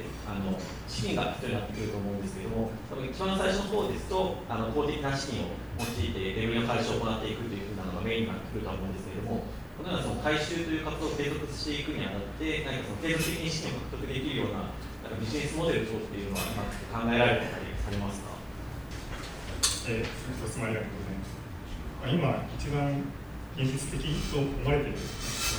資金源というのが打ち上げ時に、その打ち上げた場所にデブリがなるべく当たってない方がいいよねっていう保険みたいな感じですかね。保険料として集めるっていうのが一番現実的なのかなというのを、記事を目にしたことがあります。多分自分のイメージなんですけど、やっぱりそのロケットを打ち上げるにも税金がかけるというイメージで、やっぱり今消費税だったり住民税だったり自動車税だったり、もう生きてるだけで税金がかかる、すごい大変な状況だと思うんですけど、生きてるだけで税金かかるなら多分ロケットに税金かけ、ロケット人工衛星にも税金かけていいかどうかわからないですけど、そうすれば、税金悪い言い方今しちゃいましたけど、税金を使うからその日頃の私たちの公共の生活でもゴミ回収してくれたり、こういう立派な施設も建ててくれますし、大学にも多分歓迎されていると思っているので、そういう意味で、税金をかけるというのも一つあるかなと考えています。以上です。発表ありがとうございます。さっきのレーザーで止めるみたいなところで、どうやってそのレーザーを衛星に当てることで止めれるのかなっていうのが分からなくて、それを押し出すみたいな。そうですね、そのレーザーを衛星に打ったときにアブレーションっていうものが起きます。でそれはどういうものかっていうと、衛星の表面の物質がプラズマ化だったりっていうことを起こして放出されるっていう現象です。でその、力を利用して回転しているものを止める方向でレーザーを打っていって、最終的に姿勢を制御するみたいなことをやっています。すごく面白いのを聞かせていただいてありがとうございます。スペースデブリを今の段階でも回収している国やところはあったりするんでしょうか？まだこのスペースデブリを回収するっていうところは実現していない状態で、それを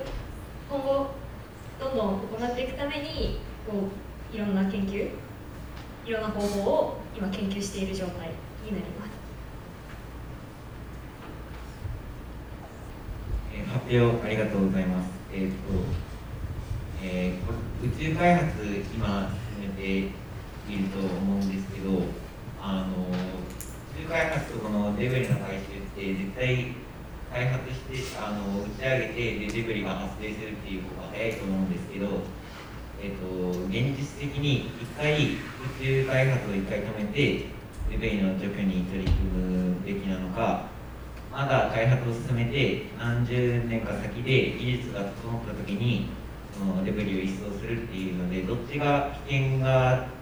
宙上で危険が少なくて、なおかつ経済的に良いかっていうのを教えてほしいです。経済性っていうところで言うと難しいんですけれども、やっぱりこう今行われている宇宙開発っていうのは止めたくないなっていう思いが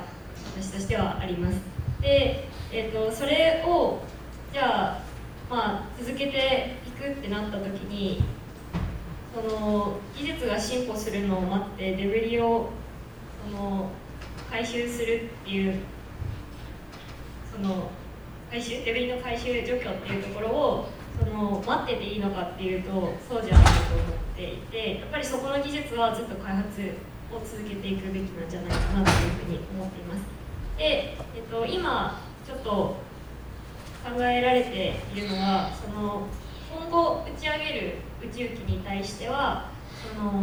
25年以内に勝手にゴミとなった場合に落ちてくるような、設計をしましょうっていうようなことが言われたりしています。なのでそういうところを、しっかり守っていきながら、デブリ除去の技術っていうところを、どんどん開発していくっていうのが同時並行で進められるといいのかなと思います。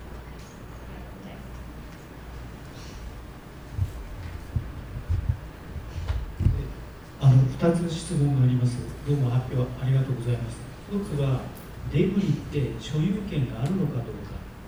要するにアメリカが打ち上げた衛星が壊れてデブリになったら、これはアメリカのものだから勝手に日本が回収しちゃダメとか、そういう決まりがあるのかどうかが1つと、それからデブリの回収で本当素人発想なんですが、パクパクパクってドンキーコングのように食べていくやつがありますよね。ああいうので食べていくのはダメなのか、それとも昔から日本にハエ取り紙ってありますが、デブリをハエに例えてハエ取り紙でくっつけて回収するとか、そういうのっていうのはどうなのかなっていう素人の質問ですが、よろしくお願いします。ちょっとこれ花先生の前で言うのは怖いところなんですけど、多分なんですが、所有権は絶対その打ち上げたその国のものがあると思います。アメリカの人工衛星だったら、アメリカの人工衛星をゴミになったからといって勝手に日本のデブリ除去のミッションで飛んでくるというのはできないと私は花先生に聞いた覚えがありますと思ってるので、そういう法律的な関係を絶対にこれから整備していかないと、実際に今日説明していただいたデブリ除去には実現はできないと思っているので、デブリ除去だけで技術的な面だけでなく、この法律であったりそういうアプローチも絶対に必要だと私は考えていますが、1個目の回答になっておりまして、2個目の回答としては、そういう自分は京都あんまり行かなくてそれがちょっとわからないんですが、であったりハエ取り紙とかそういうアプローチは全然自分は考えられるなと思っています。でここに出したもの以外にも磁石を使うとか、まだいろんな方法があったり、自分がかなりエキサイティングというかいいなと思ったのが、一回研究発表で聞いたことがあるんですが、日本刀の技術を生かして槍のようなもので刺して捕まえるというところも考えられているので、まだまだいろんなアプローチであったり手法はあると考えているので、ぜひさっき言っていただいたところも参考にさせて研究を続けていきます。ありがとうございます。応援ありがとうございました。素人目線から見たらなんですけど、地球に落とした時危なくないのかなっていうのと、落とした後どうなるのか、先ほどの方も言ってるかもしれないですけど、落とした後の廃棄の仕方みたいなのも重要なのかなと思っていて、普通のゴミ処理も自然に還元するまでが考えられているので、宇宙開発でもそういった視点があるのかなという点が気になりました。お願いします。はい、どうやって除去するかっていうところなんですけど、流れ星を想像してもらえればいいのかなと思うんですけど、宇宙ゴミを大気圏まで持っていくと、大気との、摩擦によってそのゴミ自体が燃え尽きるっていう方法で除去をしていきます。なので、その方法で除去できれば、しっかり除去できれば大丈夫なのかなというふうには思っています。大きいのでも燃え尽きる。おっしゃる通りで、基本的に小さい衛星だと完全に燃え尽きる言われているんですが、何トンとか1トン、2トンとかそういう規模になってくると思いつきずに落ちてくる心配がありますので、その辺は、うまくコストライン制御して、絶対海に落ちるような軌道を選ぶとかいうことがされていると思います。でその後の、自然に返すところはまだあまり着眼されてないところだと思っていて、そうですね、その燃え尽きたものはどうするのかとか、あとは海に落ちたものはどうするのかということはまだあまり、見られてないようなところだと思います。でそれに対する対策としては、例えば最近だと、住友林業が木造の衛星を作ると言ってて、そういうものだと完全に燃えてしまって地球にも優しいんじゃないかとかいうことが考えられたりしていますが、まだ課題だと思います。素晴らしい発表ありがとうございました。すごい初歩的な問題、質問なんですけど、最初のスライドでシミュレーションみたいなのあってますね。これぐらいいっぱいデブリがありますよっていう。はい。それで、北極付近でずっと円軌道をしてるやつがあるなと思ったんですけど、ここら辺でまとめて取ったらいっぱい取れそうじゃないかなと思ったんですけど、どうなんですか？これは多分回ってるように見えるんですけど、ずっとこの円を描いて回っているわけじゃないっていうのがまず一つあります。そこにぐるっと見えるんですけど、その後どっか別のところに飛んでいっているような状態です。で、あとこれはその宇宙にある人工物を全部、プロットしてあるので、そのデブリも今ちゃんと運用されている、動いているものも全部含まれています。で、ちょうどそのああいう円を描いているように見えるのは、そこの軌道がすごく観測とかそういうのにちょうどいい軌道だから、そこを通るようなルートで衛星が設計されているということで、そこちょっと多いように見えています。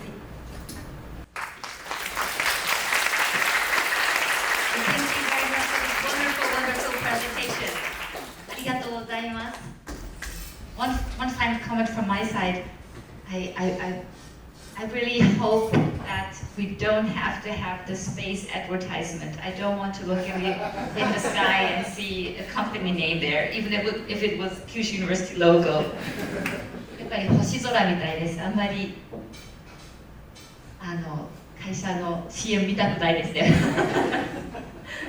はい、ありがとうございます。では、our next presenter、次のプレゼンターを紹介します。will be Dr. Britton Brooks, Assistant Professor at the Faculty of Languages and Cultures. 今度は文系の方になります。And here we see again the interdisciplinary side and the connection to space. Dr. Brooks will explore the question on extraterrestrial human life, imagination and reality. 日本語で漢字ちゃんと合ってるかな、私。地球外人類、想像と現実についてのお話です。よろしくお願いします。Hello everyone. Are you still awake? Yes? I hope so. So again, my name is Britton Brooks from the Faculty of Languages and Cultures, and I'm very honored to be here with you today. I will be presenting in English because my Japanese is still not very good. I'm learning. Anyway, so the question today was, why should you care about space? There have been many ways already to answer that question. Fujimori Sensei talked about biomimicry, how we can look at things on Earth, life, and design things to function in space, like the Kabutomushi wings. That was really cool. And Bando Sensei gave us a wonderful talk about the ways in which we can utilize gravitational tubes, essentially, right, to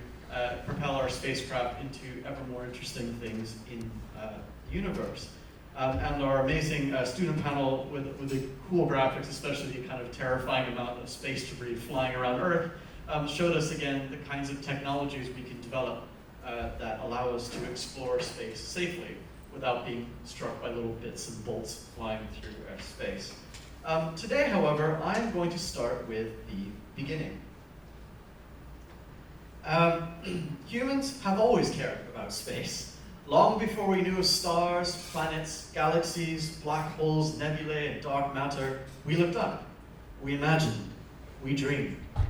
Such dreams led to discovery after discovery until we could even cast our minds back 13.7 billion years to the beginning of all things, the birth of our universe.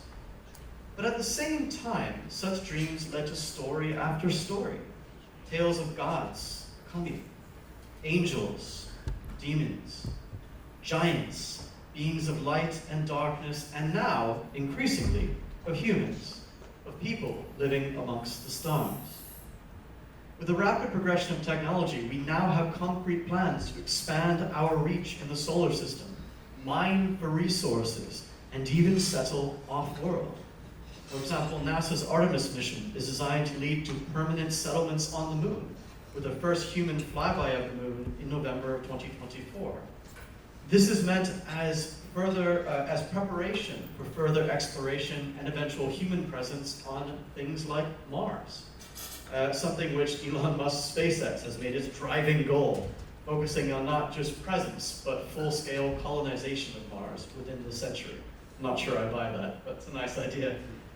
This talk today will explore how stories, how literature and new media provide a vital tool for such space exploration by focusing on one simple question. What will it be like to be an extraterrestrial human? There are two topics that form my answer today. The first one is human life and culture. While there are many works of literature that address this topic, today I will explore The Expanse, a series of novels and a TV show.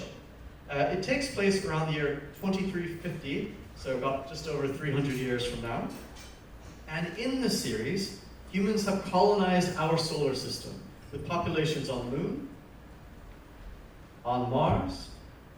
smaller groups on some of the moons of Jupiter and Saturn, and finally, and importantly, amidst the asteroid belt located between Mars and Jupiter. On Earth, during this story, climate change and overpopulation have ruined many countries, and the UN governs the world as a single entity.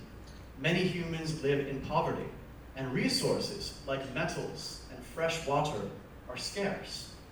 To address some of these issues, people from various cultures and backgrounds were sent to mine the asteroid belt for such resources. These people, once there, lived, had children, died, and became something different. They became what the story calls belters. Due to the extreme microgravity, belters' bodies had developed into tall, lanky human frames with very brittle bones. These changes also include cardiovascular health, as low gravity requires less force to pump blood through the body, so their hearts and lungs work well only in low gravity situations. Now, all these issues are extrapolated from actual scientific research done on real-world astronauts like the American Scott Kelly, who spent 340 consecutive days in space. Now, astronauts face a variety of difficulties related to low-G life, including bone density loss of 1 to 2% per month in space, equivalent to about 20 years of natural bone loss of living on Earth.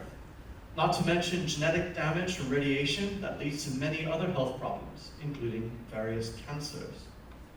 Within the narrative of the story, however, this leads to one profound conclusion. Belters, except for extreme medical intervention, cannot visit Earth, as the full gravity of our planet would eventually kill them. In one scene, for example, a belter is captured and simply hung on metal hooks by the Earth government as a form of interrogation. But let's think on that for a moment. These humans,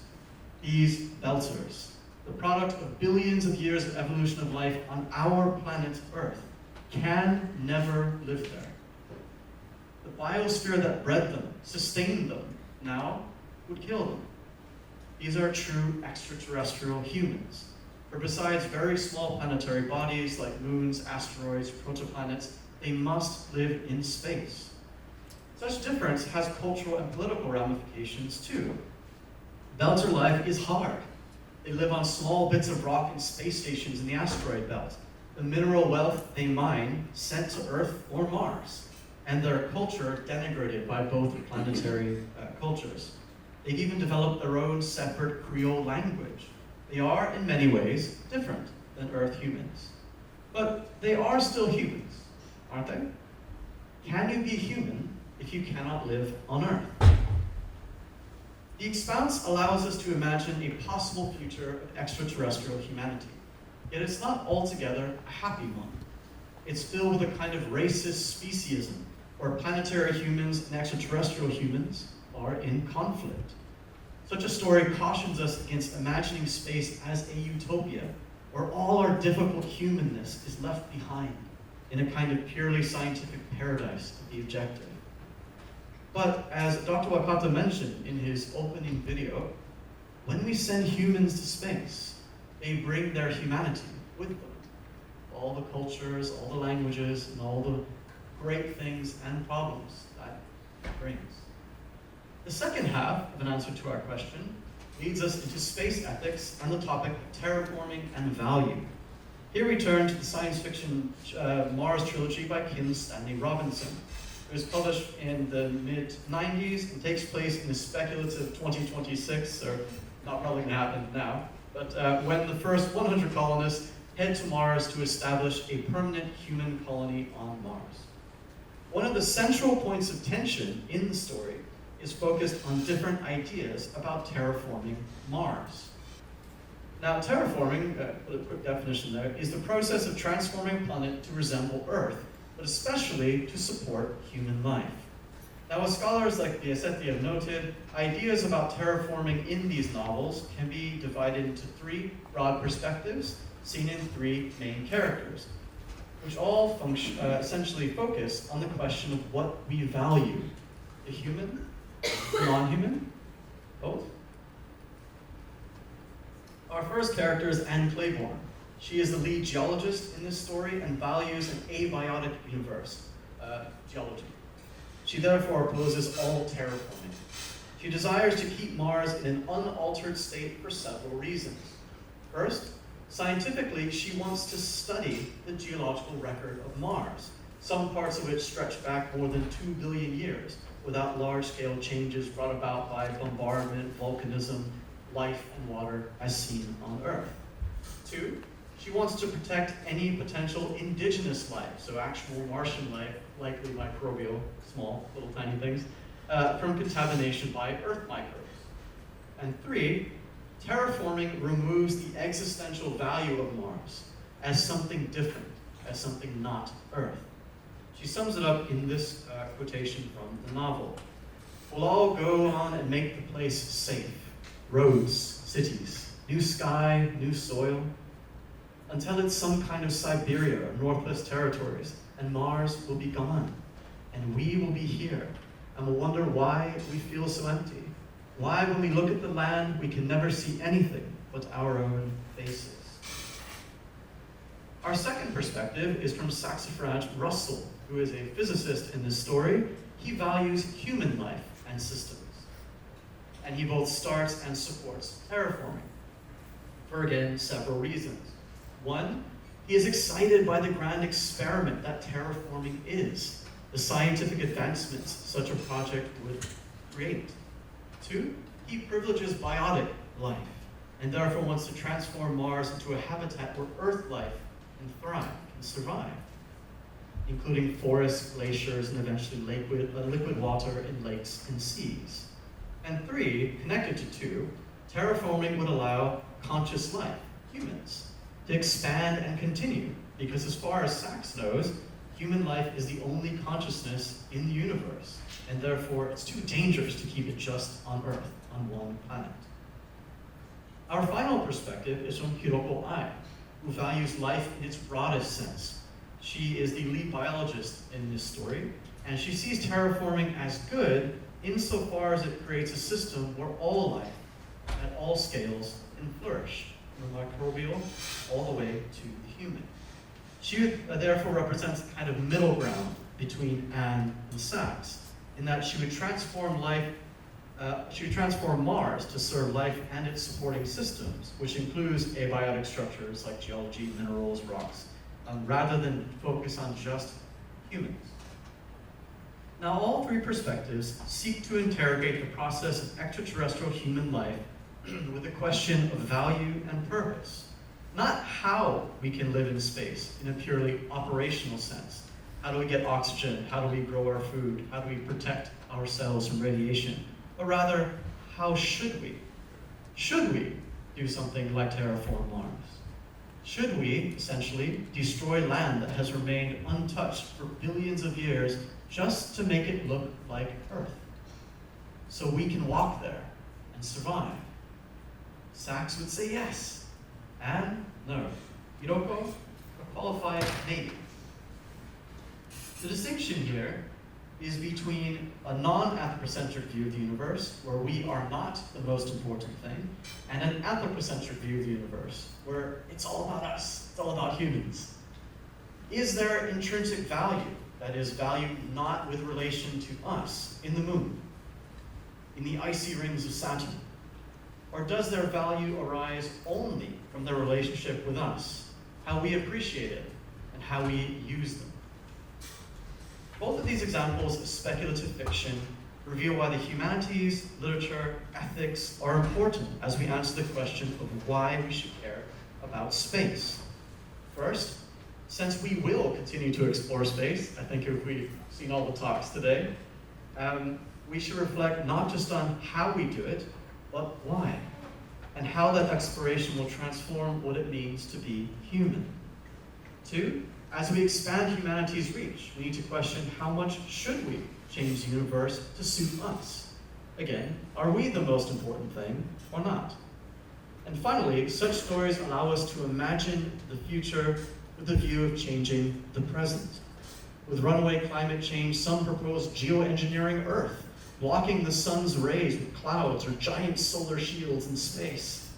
But should we do such things just to preserve human life? How will that affect animal and plant life on Earth? And will the difficulties of our unequal world simply continue in space? Will we have an underclass like the Belters suffering so Earth humans can simply continue their lives as usual? Or will we transform the face of other planets like Mars just to suit us?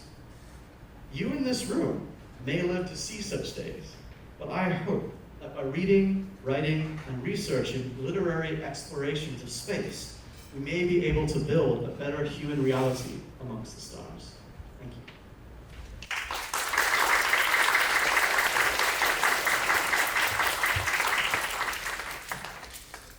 Questions? This is me. I've been a scientist and I've been working for corporations the whole time stuff. I like to say also a lot of students say we have to think about why we're doing this. But this question, yes, it's like Star Trek. You want to protect some natures, then don't step on, but don't go into it. That's the question that you want to know, right? So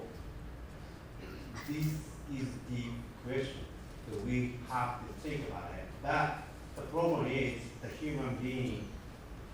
like to see the other one. They don't want to take basic questions. I have been facing a couple questions at the work, regular corporation company job. A lot of people like to see the other side, but we have to face it all the time. If you don't face it, you see a lot of mistakes, kill people and all that. So, it's not my question, but I kind of like to hear what you say, today. You question the people, why. I think this is one good presentation I have ever heard. Thank you. Thank you very much for your comments. And I agree, sometimes we get really caught up in the amazing science of it all, right? Because it is incredible. The idea that we can send a human being who was, evolved on this planet in a little metal box to another planetary body and they survive. It's just incredible. Where we talk about, using the gravity between multiple objects to simply propel our spacecraft around the system. It's incredible and exciting and it's economically great. It creates jobs, we get money, right? There's so many good things about it. But I agree, a lot of times in this excitement and in this grand vision, we forget difficulties of being human. We forget the basic questions, right?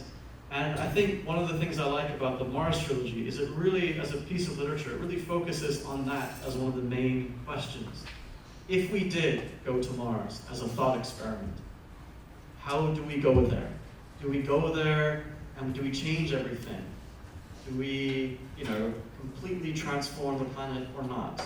And of course, that comes back to my last comments about geoengineering for our problems on Earth, right? So there's a lot of talk about, how do we mitigate climate change? And there are proposals, right? Like pumping essentially several chemicals into the sky that creates lots of clouds that therefore blocks lots of the sunlight. Or again, the idea of having giant floating space mirrors that quite literally reflect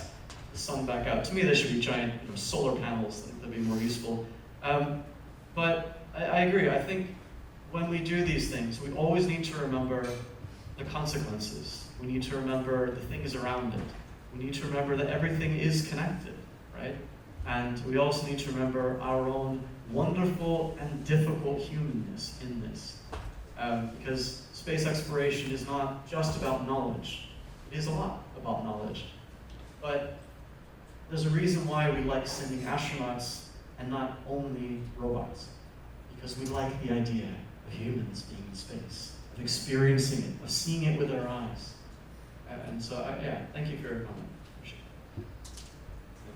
It means some of the new humanity will be born, and so I think so they will live in some other place, and they will die there. So it means I think they don't have to be ruled by Earth rule. And I wondered that will they make some new countries or some new organization or that was established by Earth human will rule them. So I want to listen to some thinking of you about the system of the society in that kind in future space world. Thank you. That's an excellent question. I wish I knew. No, no, it's a very good question. And a lot of the literature I was alluding to and many modern space stories focus a lot on that question, on trying to imagine a new way of living as a human, a new cultural and political structure. So in The Expanse, the one that has a TV show, it's all about fighting about that. So the Belters want to be in control of themselves, but they were sent there under contract by basically big Earth corporations in the first place. So all their stuff that they have is kind of owned by somebody on Earth, but they don't live there, and so there's a lot of tension. And in the Martian stories, they spend a lot of time trying to imagine a new kind of economics, right? Because economics, forgive me, I'm not an economist, I'm sure someone in the room is. But economics, very often, particularly in the kind of cultures where we represent here, is based on scarcity, right? It's based on things are valuable because there's less of it, right? It's like gold is valuable because there is not that much of it, and we think it's pretty, and you can bend it really easily. And what if you ended up on a planet like Mars, and you only had 10,000 people, the entire planet? That's a lot of resources that you can use. So maybe we could think of a different way to have economics. So in the Mars story, for example, they come up with a system based on, I'm gonna forget now, I think it's something with hydrogen peroxide and kind of things that actually have use. So again, back to my example of gold. Gold or diamonds, right, pretty diamonds. They look nice, right, but they don't really do anything, right? We use diamonds in drill bits, but otherwise we put them on rings because they look nice. They don't have any real value, right? We don't do anything with them. For example, an apple is useful. I can eat it, right? I keep going. I can plant the seeds, it grows a tree. It has kind of a much more solid, defensible kind of value. So some of these stories argue that we could create a human culture based on that kind of value, and one in which is essentially, they also try and think of ways to make it hyper-democratic, where many, many people have more vote instead of there being just kind of big, important people in charge. But it's a good question, and I wish I had a solid answer for you. I would just say, go read these stories, because that's what they're all about, trying to figure out how to make a new kind of culture, a new kind of people, when you don't have all the things that we have on Earth together. But we can talk more about it in the other room if you want. Thank you. Maybe one more question.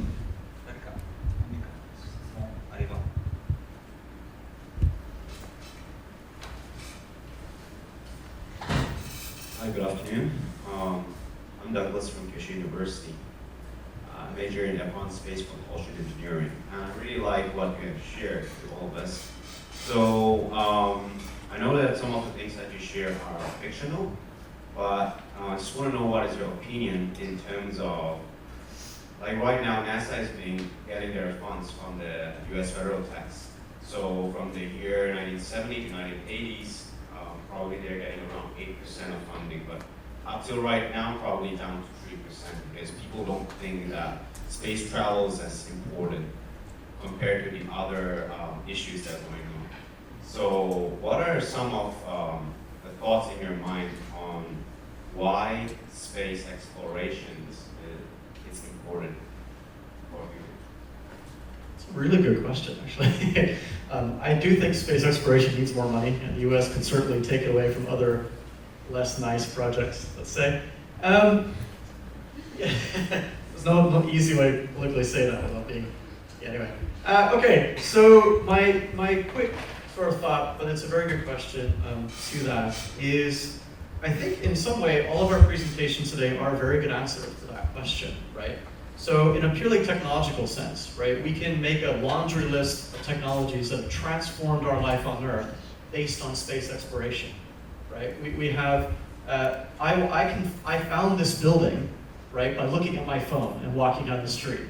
right? I wasn't holding a map, I wasn't holding a compass, I was utilizing a host of technologies, many of which were designed for space travel and now utilize things like GPS, right? So we can make a host of these arguments for, technologically speaking, it does trickle into our life in a very profound way. Again, back to the space debris group, if we don't fix this, right, and all those satellites fall out, we'll have no Netflix. No Netflix. Oh my God, right? My phone won't work. What will I do on the train? I mean, there's so many kind of that side of it. So technologically speaking, I think we can argue pretty clearly that it is a good investment if we're talking economically speaking. It creates jobs, it creates technologies that create more jobs, that stimulate economies around the world. So I think that's one side. The other side is, I think we go back to, again, the message from our wonderful astronaut in the beginning. One thing that I've always found very inspirational about space and the ways in which humans have engaged with it, despite the various political things in the original space race, is that it requires humans from across the globe, right? Especially now. If I mean, with the exception of, let's say, if you're a multi-billionaire like Elon Musk, the rest of us, right? We have to cooperate. Whenever you go into space, even, we're talking about all this space debris, this is data that you get from JAXA, from NASA, right? These people from different places, cultures, continents, histories, have to cooperate to do something there. And I think, to me, other than technology, that always is, I think, something incredibly valuable to say. That we should do it because of its difficulty. It requires us to find a way, amidst our various differences, to reach a common goal, to build a spaceship, to make our way to a new planet, to figure out how in the world to survive in such a hostile environment. It requires us to find a way to do that. And so to me, that would be my answer. On the one hand, technology, economics, there's a lot of clear reasons. The other hand is a kind of more humanities answer of, I really do think it provides a model for the ways in which we can find ways to work together, even when we have massive cultural and political differences. Thank you so much, Dr. Britton Brooks.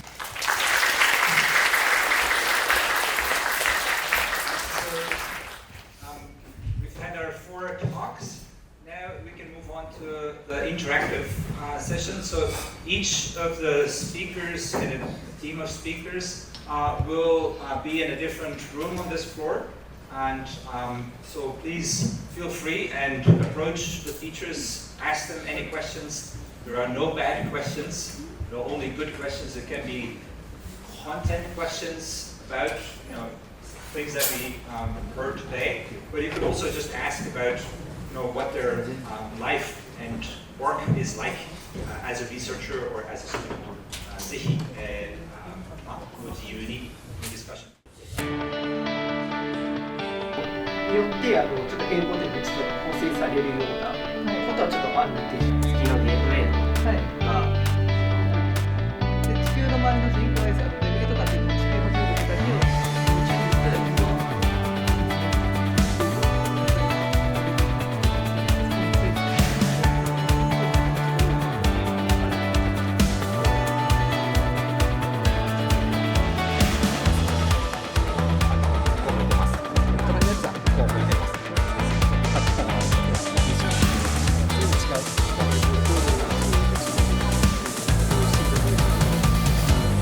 A lot of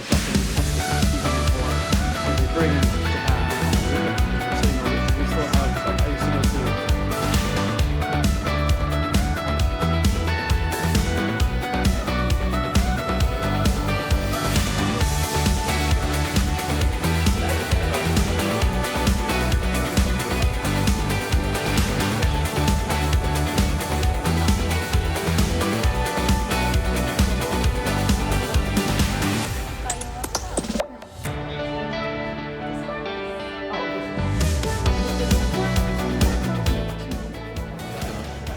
印象に残ったのはこう一つになるっていうか、地球の人たちでやっぱ協力しないと取り組めない問題のスケールなんで、なんかこれをなんていうかな、国家間の争いとかそういうレベルじゃなくて、こういう問題に取り組めばおのずとこうなんていうかな、平和になるっていうか、国際関係も豊かになるっていうところにもなんかこの宇宙を目指すっていうのに意義があるんだなっていうのがすごい新鮮でした。まず僕自身が宇宙飛行士を目指していまして、やはりその宇宙開発の重要性とか人々に対して説明する場っていうのがやはり多くなってくるっていうのはあるんですけども、そうなった時にやはりいかに宇宙に対して興味がない人に価値を伝えるかというのがやはり重要になってくるなというふうに思ってまして。そういうふうな議論をちょっとできたらいいなっていうのがあって、今回のタイトルも「どうして宇宙が大切なのか」っていうふうなタイトルだったので、そこに関しての自分の考え方ですとかっていうのを広げられるかなと思いまして参加しました。最後の先生のお話であったテラフォーミングが誰か来たっていう話なんですけど、私自身テラフォーミング人類の生存権の拡大というのがすごく興味がありまして、これまでは人が生きていく場所を増やすというのに完全に疑う余地もなくすごくいいことだなっていうふうに思ってたんですけれども、それを考えたときにやはり人間行為の考え方でいいのかどうかっていうのを今まで考えなかった視点っていうのが得られるのがすごく良かったなと思いました。Maybe we can just go in the order that we're sitting here. So maybe from Mori Sensei. たくさんの高校生含めいっぱい来てくれてありがとうございます。いろいろと質問いただいたのは、やっぱりいろんな生き物がいるので、どんなのがこれからありますかとか、どんなことやってますかみたいなことで、サンプルを今回持ってきたので、実際に動かしてもらったりとか、経験してもらいました。個人的に思うところとしては、今回この宇宙のセッションっていうんですかね、できたんですけども、こんな生き物もやってるということで、せっかくなんていうんですかね、まだいろいろと宇宙以外の道もあるかと思いますし、宇宙今生物系のものも使えるということで、興味の幅をぜひとも広く持ってほしいなということを思いながら説明をさせていただきました。そのところですね。はい、ありがとうございました。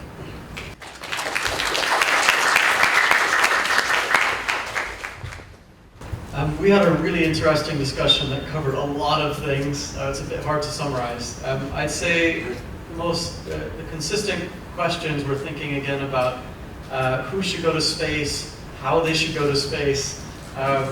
what it would mean to actually try to do something like terraform Mars, how technically difficult it would be. Also thinking about what countries and cultures are likely to actually send people to do things like this. And another interesting question we had was thinking about how, back to the question of should we go and send our species into space? Should we, make space stations and live on the moon and Mars? And one of our questioners brought up the scientific reality that in about 5 billion years, the sun, our sun, will eventually expand into a red giant and essentially eat Earth. So the idea of, should we save humanity, the only, again at the moment, the only of our kind of intelligence we know of, is a kind of, it's an inevitable question we have to answer if we survive for another 5 billion years on Earth. We will have to leave, because eventually it will be gone. Now, again, I'd be very impressed if humanity survives that long to have that question as a problem. But it does, again, create the same kind of ethical question. Do we go out? How do we go out? Do we terraform? Do we instead live in giant artificial space stations that kind of recreate Earth and don't terraform our planet? I don't know. In the case of the 5 billion years, we'd have to, of course, leave. We'd have to go pretty far away from the sun. We'd basically be in the orbits of things like Jupiter at that point to survive. So yeah, but it was a great discussion, lots of wonderful questions, and it was really fun. So thank you.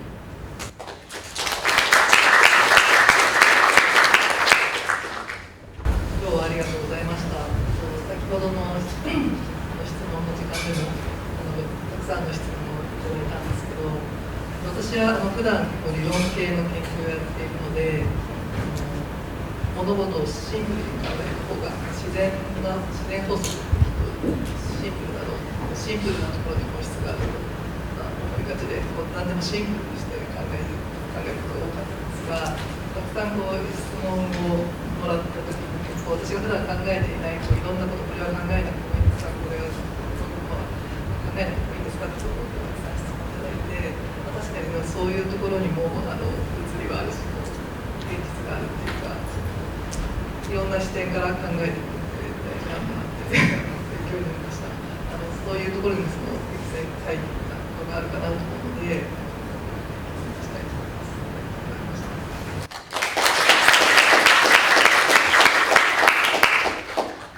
じゃあもう3人まとめてということで、今日はデブリを中心にお話しさせていただきましたが、先ほどもいろんな方から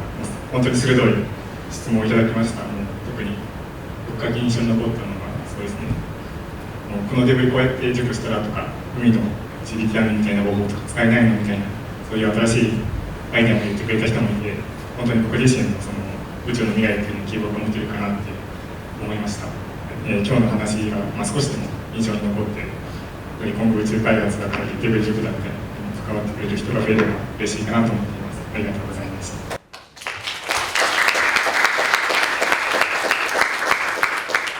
ありがとうございます。And you already can expect the next question. So, why should you care about space? So I want to hear from each of you why you should care about space. And maybe we can go opposite order. So, 今度は学生から。Why should you care about space? 何が大変ですか？今日お話ししたところにもあったんですけど、やっぱり宇宙で、今特に人工衛星の気象衛星だったり GPS だったりとかっていうのは本当に皆さんの身近にある、とても身近な技術だと思いますので、そういうものを今後守っていくためにという意味で、やはり宇宙は大切にすべきかなというふうに思います。ありがとうございます。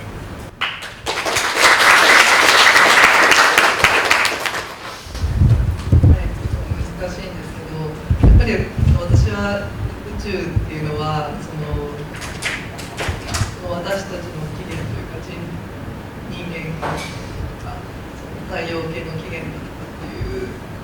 そういうその人間のその知りたいことを知るための世界が広がってきていて、宇宙探査っていうのはそれを知るための一つし、そのために宇宙を守るそういうためなのかなと思って、それによってその技術が進歩するっていうところがあるかなと思いますので、なんというか答えはじゃないですが、はい、今後続けていくといいなと思います。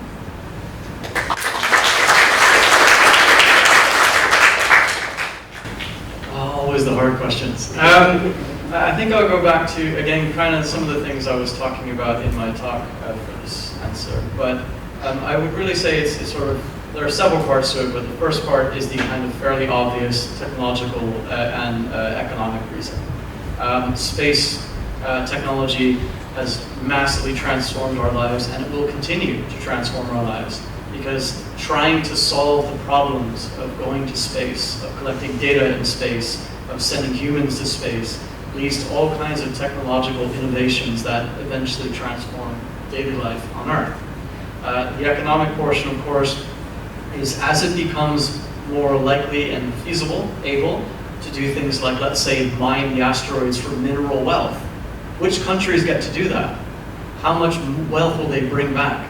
What will that change to, let's say, world markets in metals if suddenly there's this huge influx of some metal from space?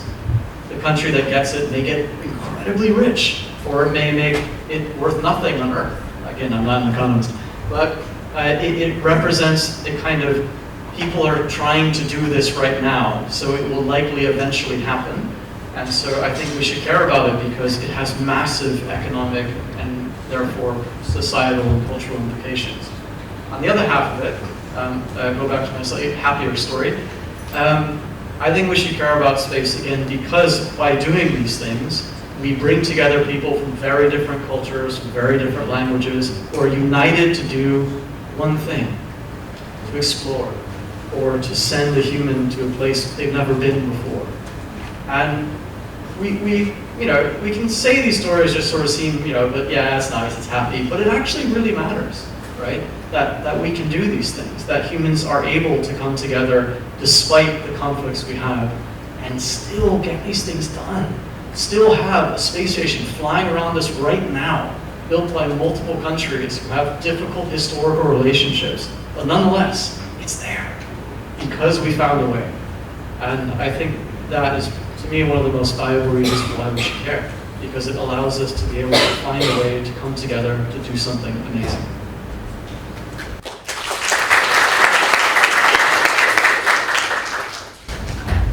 今日は結構生き物という形で話を伺いさせてもらいました。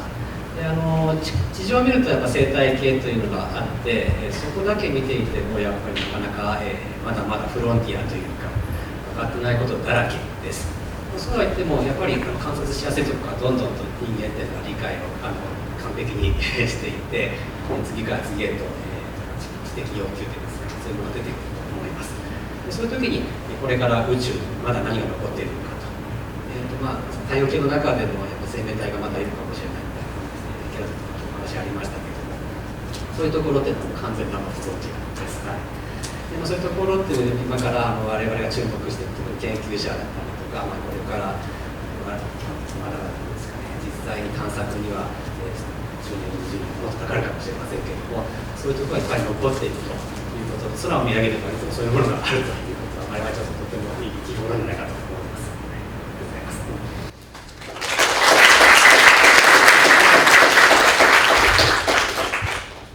Thank you very much. I think with this is probably about time to wrap up the session. So I want to say thank you very much to all the speakers. I want to say also very big thank you to everybody in the audience. And I was very happy to see the interaction. ぜひこれからもこういうイベントに参加してください。多分これからも毎年開催する予定なんですけれども、基本的に、九州大学という場所としては、やっぱり社会に、リーチアウトしたい。場所だと思います。So at Kyushu University, we do want to reach out to people in society, and so we hope to attract young people and any person in Fukuoka or in Kyushu or even outside. So for the kokosei, for the high school students, ぜひ九州大学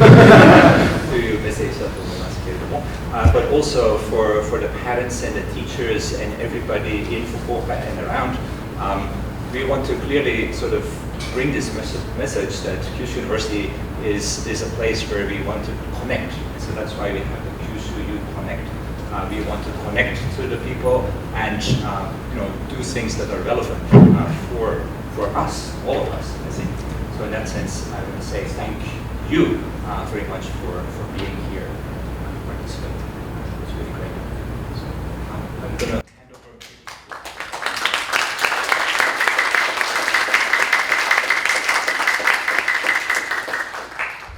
And I'm going to hand over to Natalie for the final word. These were the final words. Because anything that I have to say is exactly the same. A big thank you to all of you. Thank you to the wonderful presenters. Yes, and thank you to our audience. Thank you also to our great staff, the organizers of this event who made this possible. And you see here now, we would really want your feedback. ぜひ皆さんの意見とかいろいろ聞きたいので、アンケートのご協力お願いします。So please contribute to the survey. I don't think it's a very long one. Very quick. So you can do that now or just copy the QR code and do it later. That's fine as well. But if you do it now, it's better. 今すぐやると、その方が確実に。で、正直に書いてください。Please write really what you felt. Be truthful and tell us what you really felt about this event. Other than that, I really hope that we will be able to welcome you as in our Kyushu University campus community in some way, be it as volunteer, as student, as staff, as researcher. Everybody is welcome. We have a lot of events going on. So yeah, please think of Kyushu University as a place where you can just drop by and say hi. ぜひ九州大学キャンパスとかにも遊びに来てください。ボランティアとして活動もできますし、いろいろ学生としてもぜひ入学できますし、研究者、スタッフとしてでも大歓迎なので、皆さんぜひこういうイベントを主体に九大とみんなと仲良くなっていろいろできればと思います。今日は本当にありがとうございました。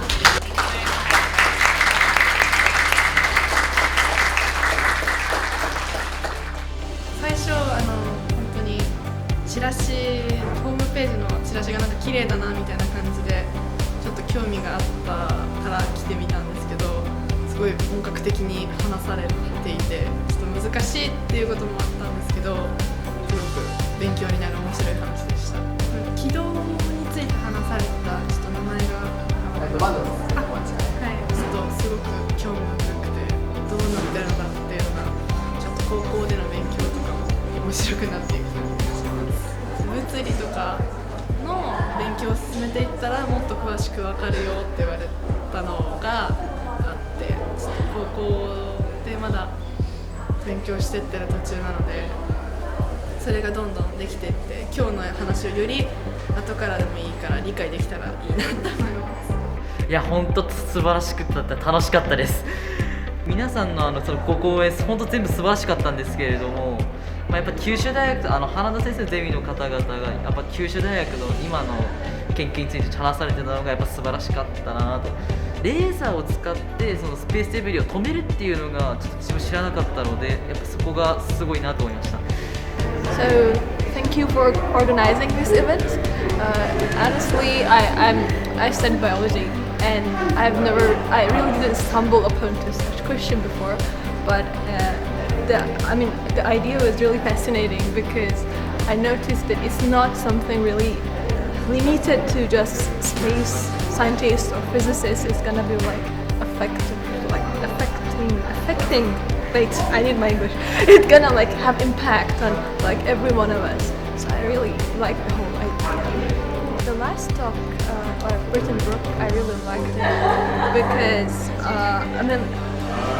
I mean, I really like the way that he was giving example of like the novels and the literature and how it's gonna, I mean,